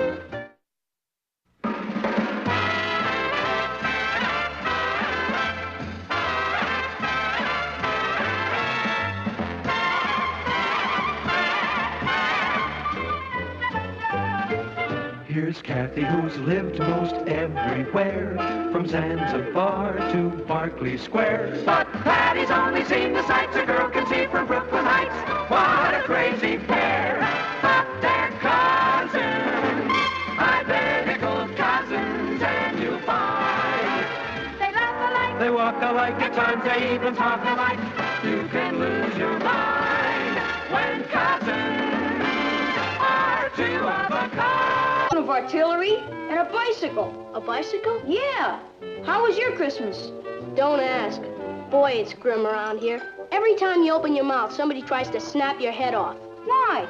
My Uncle Kenneth flew in from Europe. He's a foreign correspondent. He works for my dad's paper. Well, a publisher, old J.R. Monster Castle, fired him. At Christmas time? Yeah. J.R. stands for just rotten. Come on, let's get out of here. What's all that? My Christmas presents. I'm gonna do a little trading. Coffee? Yeah, thanks. Where is everybody? Well, Ross is out trading his Christmas presents. Patty and Kathy are in their room cooking up diabolical plots against J.R. Castle, and Kenneth is asleep. Poor Ken. It's not going to feel much like celebrating New Year's Eve this year. Neither am I. I think it's inexcusable for J.R. to have fired your brother at Christmas. It's his newspaper. He can do as he likes with it. It's his newspaper, but it's my father. I'm not going to let Mr. Castle get away with it, Patty. How are you going to stop him? He's already done it. Father loves being a foreign correspondent for the Chronicle. It's been his whole life. Papa says your dad can go to work on any newspaper in New York. If he wanted to be cooped up in an office, he'd hate that. He may have to get used to it. Not if we use our imaginations. We have to think of something that will make Mr. Castle hire Father again. Kathy, you don't know J.R. like I do. He makes Scrooge look like Santa Claus. I know one way to get him. He's very susceptible to flattery. What is there to flatter him about?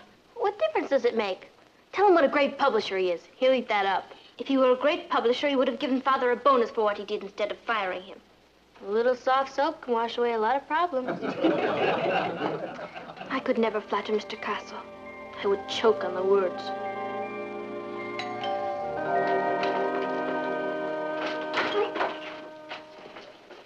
Morning, Good J.R. morning, Martin. I thought I'd pick you up so that we could ride over to the UN conference together. All right. JR is here, man your battle stations. Meet Kathy, who's lived most everywhere, from Zanzibar.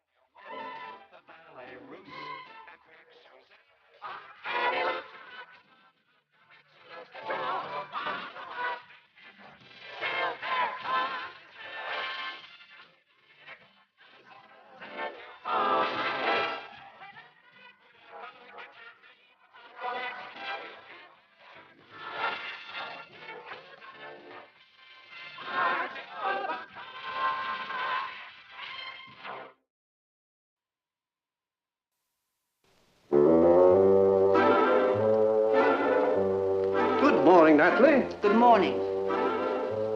Coffee? Yes, thank you. Cream? No. Sugar? No. Very good coffee, Natalie. If I'd known you were coming, I'd have prepared it differently. Sarcasm does not become you, Natalie. I'm sorry. It's just that when I see a fine newspaper man like Kenneth fired because he used some imagination and went out and got a great story, Kenneth left his assignment without permission. Illegally entered a country in the middle of a revolution, got the paper in trouble with the State Department, and... J.R., why don't you take him back? Tell her, Martin. It's a fixed policy of the Chronicle. When a man has been fired, he's never rehired. That's ridiculous. Natalie, you keep making coffee and I'll keep running my newspaper. Excuse me. She seems disturbed. She can't stand anyone making a fuss over her coffee. Get my notes.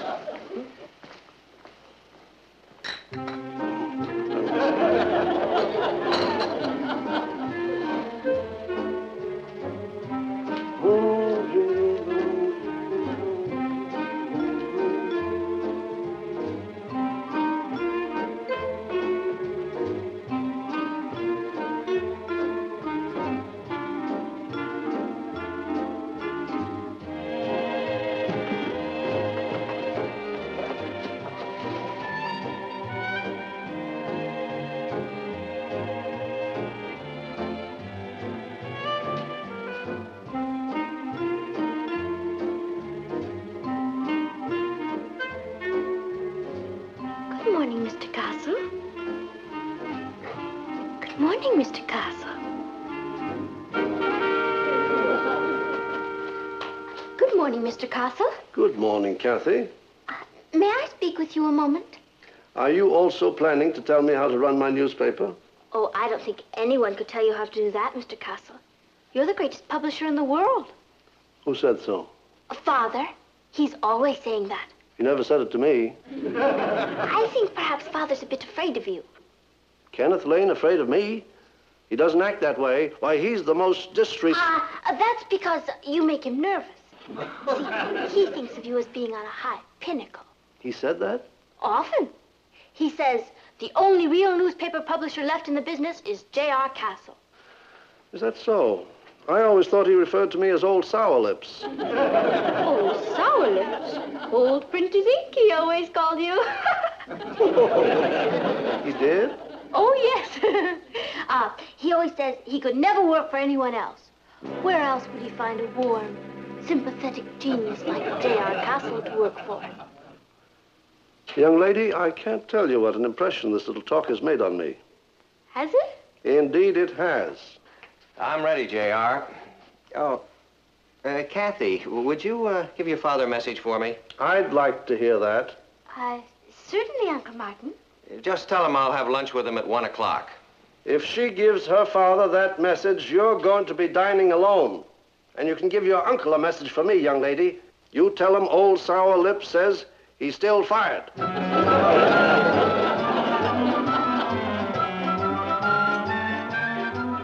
Boy, what a wuzza. What's a wuzza? J.R. Castle. You should have seen the deep freeze he just gave me. You should see the deep freeze he just gave me. And besides, there's nothing we can do about it. About what? About that wuzza. Yes, there is. When someone attacks my cousin Kathy, they're attacking me. Old Sour Lips isn't dealing with kids, you know. And your father's going to do everything he can to see that Uncle Kenneth gets his job back. I have a feeling that isn't enough, Mamo. It's going to take something diabolical. Such as what? I could get all my friends to cancel their subscriptions. That's 3 subscriptions. Don't wreck the newspaper. Your father's still the editor. Why don't you stop worrying about it, Patty? No. There must be a way to get to him. We have to find J.R.'s Achilles heel, that's all. And then? Hey, look at this. Rebel troops seize Kurdistan. General Mazim overthrows dictator. I always knew old Muzzy could do it. He's a good man. I spent a lot of time with him at his headquarters when he was hiding out in the mountains. I really got to know him. Perhaps if you told that to Mr. Castle. What, Old Sour Lips? No, I don't need him. I can always get a job. A desk job? Oh, what's the matter with that? You always said that a good newspaper man went out where the news was made, and that the hacks stayed in the offices and put captions on history. Did I say that? I was lying. Now, that's all behind me now, Kit Kat. It'll be interesting working at a desk. Will it? Of course. It means that you and I can be together. That part of it would be wonderful. But if you were a foreign correspondent again, we'd be together anyway after I finished school. Now, I want you to stop worrying about it, honey. I mean, I'm going to enjoy settling down. We'll move into an apartment of our own. Maybe we can find a place down in the village. Now, have regular hours, 9 to 5. Get 2-week vacation every year. We'll go back to the scenes of our crimes. Paris, Switzerland, Nairobi, Istanbul.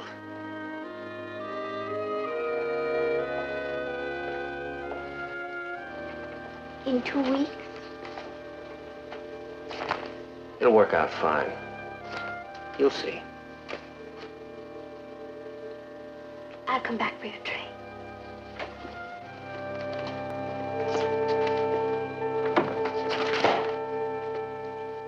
He'd be miserable at a desk job, Patty. He could go to work as a foreign correspondent on another newspaper. He loves the Chronicle. I think it hurt him very deeply when Mr. Castle fired him. He's very proud. Working for another newspaper isn't going to ease that hurt. Perhaps if I talk to Mr. Castle. You already did. What? I already did. Forget it. Old Castle's got a moat around him. You couldn't shake him loose with a... Yes, you could. Kathy, I know what to do. We fix one little detail, and J.R. has to hire your father back. What's the one little detail? Your father has to write a bestseller. What? It's J.R.'s Achilles heel. He's always bragging about my men who have stormed the citadel of the literary world and written best-selling books. The influence of working under a good newspaper publisher can't be emphasized enough. But Father's never written a book. So what? He's the best foreign correspondent in the business, right? Right. He's had all kinds of fantastic adventures, right? Right. Last night he kept us fascinated for hours just telling us of a few of his experiences. All he has to do is put it down on paper. He'll be so famous, J.R. will come crawling to him to get him back. He could write about the time he had breakfast in the kitchen with the Prime Minister. Or about the crap game with the Shah where 20 wives changed hands. Or the time you escaped from the tribe of nomads in Tibet. It could be a great book, Father. Yeah, but I've never written a book, Kit Kat. I'm afraid I know you could do it, Uncle Kenneth. Listen, there's a big difference between being a reporter and sitting down and writing your memoirs. Will you try? Well, I suppose I could try. We've done it again. You can work upstairs. We'll move in a desk for you and some writing tablets and pencils and a typewriter. And we'll be very quiet. I can't believe it. We have a best-selling author in the family.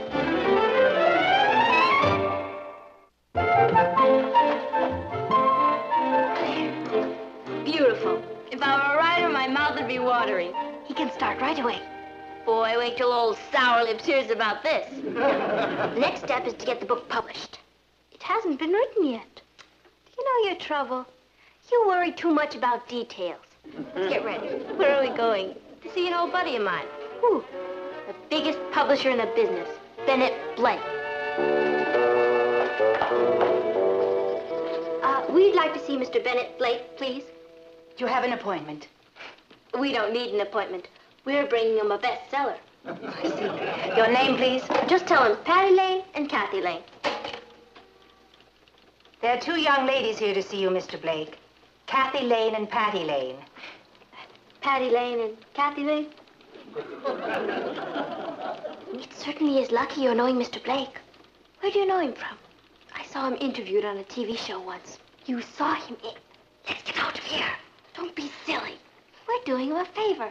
How often does a bestseller come along? No, they don't have an appointment, but they're bringing you a bestseller. That's even better than an appointment, isn't it? Send them in. This way, ladies.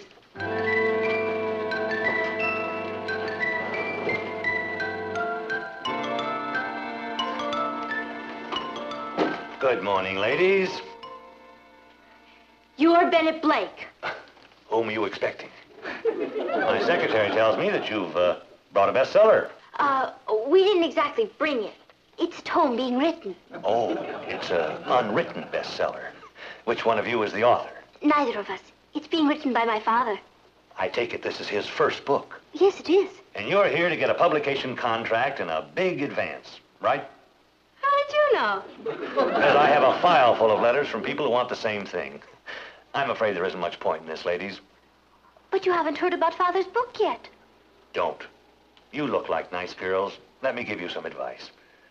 There isn't any publisher that'll give an unpublished writer a contract for a book without a complete outline and at least 2 chapters written. But Uncle Kenneth's book is going to be a great book. I wish Uncle Kenneth luck.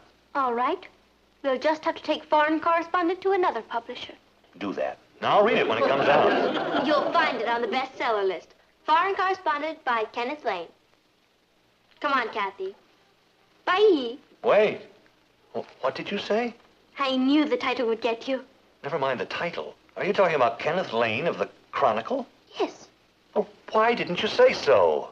You didn't ask us. Do you know Father? Everybody knows your father. I've been after Ken for years to do a book.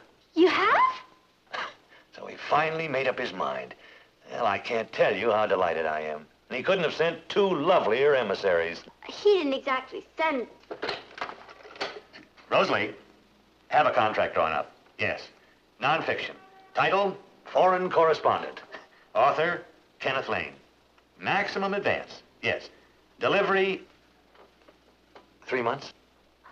I don't know if Sure, that'll be plenty of time. 3 months, yes.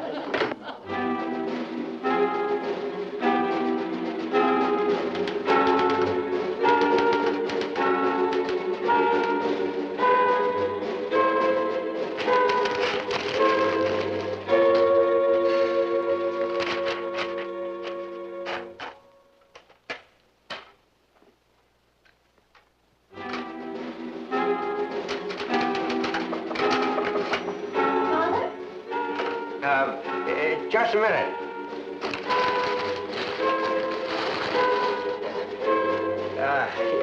Come on in, honey. How's it going? Oh, fine. You know, it's always takes a little time for these things to get rolling. I'm eager to read it. It's wonderful the way you've locked yourself in here. You've been working constantly. I'll bet you have a lot written. Kathy, you remember I said I didn't think I could write this book? And you were wrong, weren't you? Patty and I have a surprise for you. We got you a contract for your book with Bennett Blake. You didn't. Yes, we did. He was thrilled. I have a little surprise for you. When the contract comes, you can put it right in there.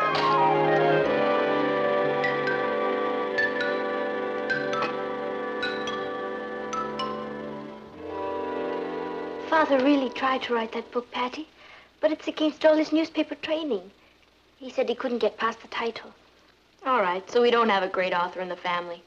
What's our next false move? I think it's too late.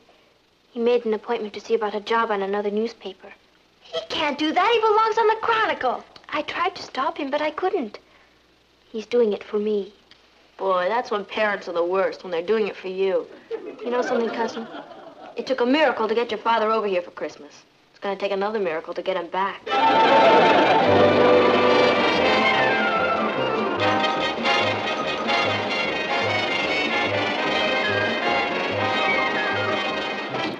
Martin.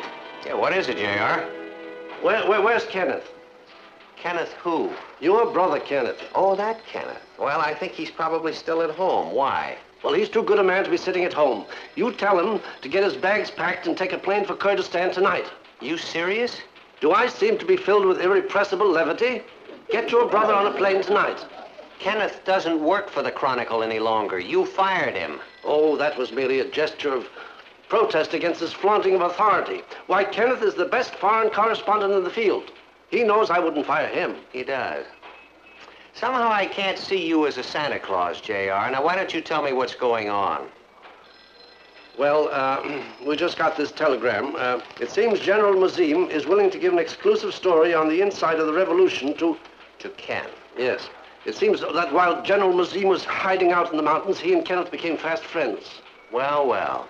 So by disobeying your orders, Ken pulled off the story of the year. Well, we won't go into that now. No. Of course, all the other papers and press services are after this story. Of course. But we are not going to let it get away from us. This is a top story. Top general flees army, hides in mountains, and overthrows government. This is the sort of thing that Pulitzer Prizes are made of. You tell that to Kenneth. You tell it to him. What? You fired him. You rehire him.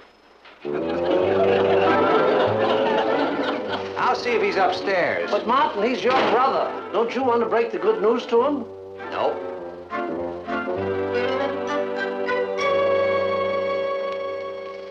Hello, Mr. Castle. Hello, Patty.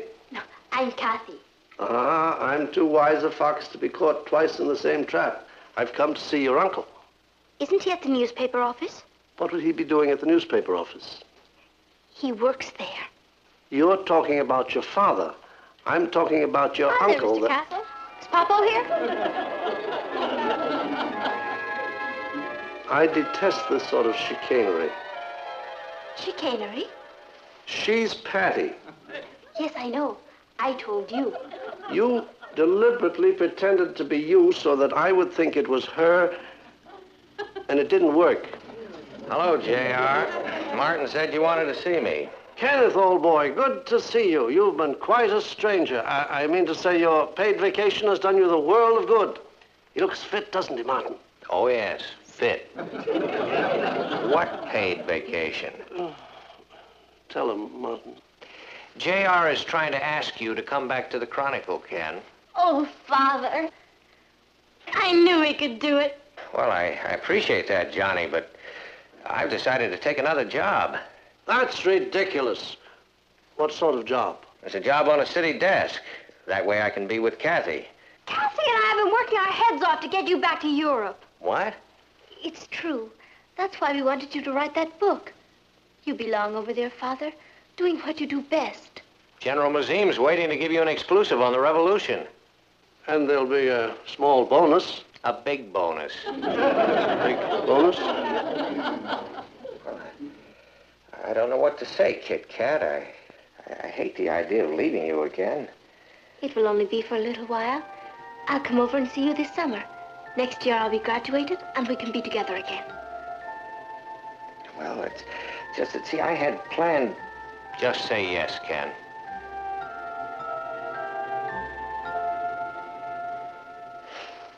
All right. Cable the General not to talk to anyone till I get over there. Oh, thank you, Kenneth. Good man. Natalie? If it won't affect my husband's job, I would prefer not to speak with you. Natalie? I mean it. I think he's treated Kenneth shamefully. Kenneth should be back working for the Chronicle. Aunt Natalie? And you've overlooked something. He knows General Mazim. He could get a great story on the revolution. Natalie... No, leave her alone. I think Natalie has a point here. Natalie, why don't you and I go out in the kitchen and drink a cup of your great coffee while Kenneth packs his bag? I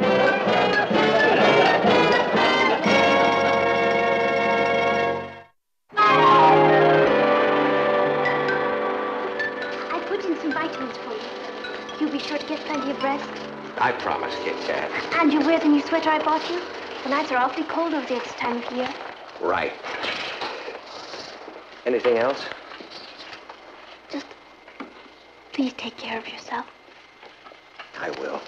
For both of us. I'll write you as soon as I can. Kenneth Lane? Mm-hmm. Thank you, sir. Your plane will be ready for departure immediately. Oh. Flight 607, now boarding at gate 17. That's you, Ken. Don't worry, Uncle Kenneth. We'll take good care of her for you. Oh, I know you will. If you get a chance, I wish you'd take another crack at that book, Uncle Kenneth. Oh, that's not for me, honey. Well, Happy New Year. Martin. Will passengers on flight 607 please board now? Happy New Year, honey. Fly the plane well, Daddy. Happy New Year. I love you. I love you.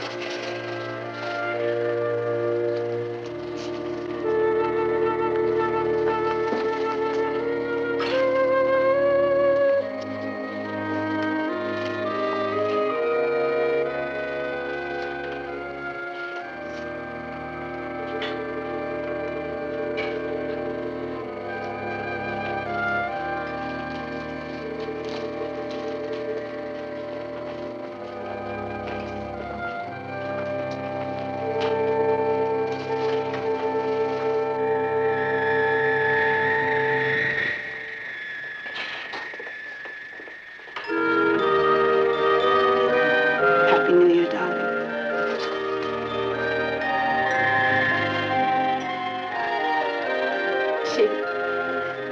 We made it through another one.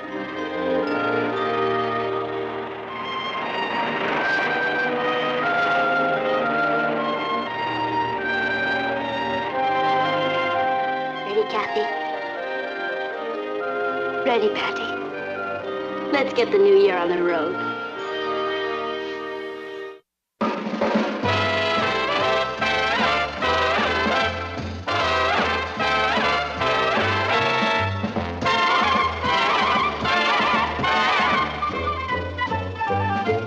Here's Kathy, who's lived most everywhere, from Zanzibar to Berkeley Square. But Patty's only seen the sights a girl can see from Brooklyn Heights.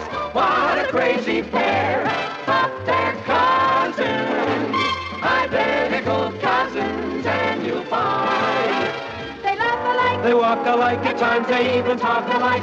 You can lose your mind when cousins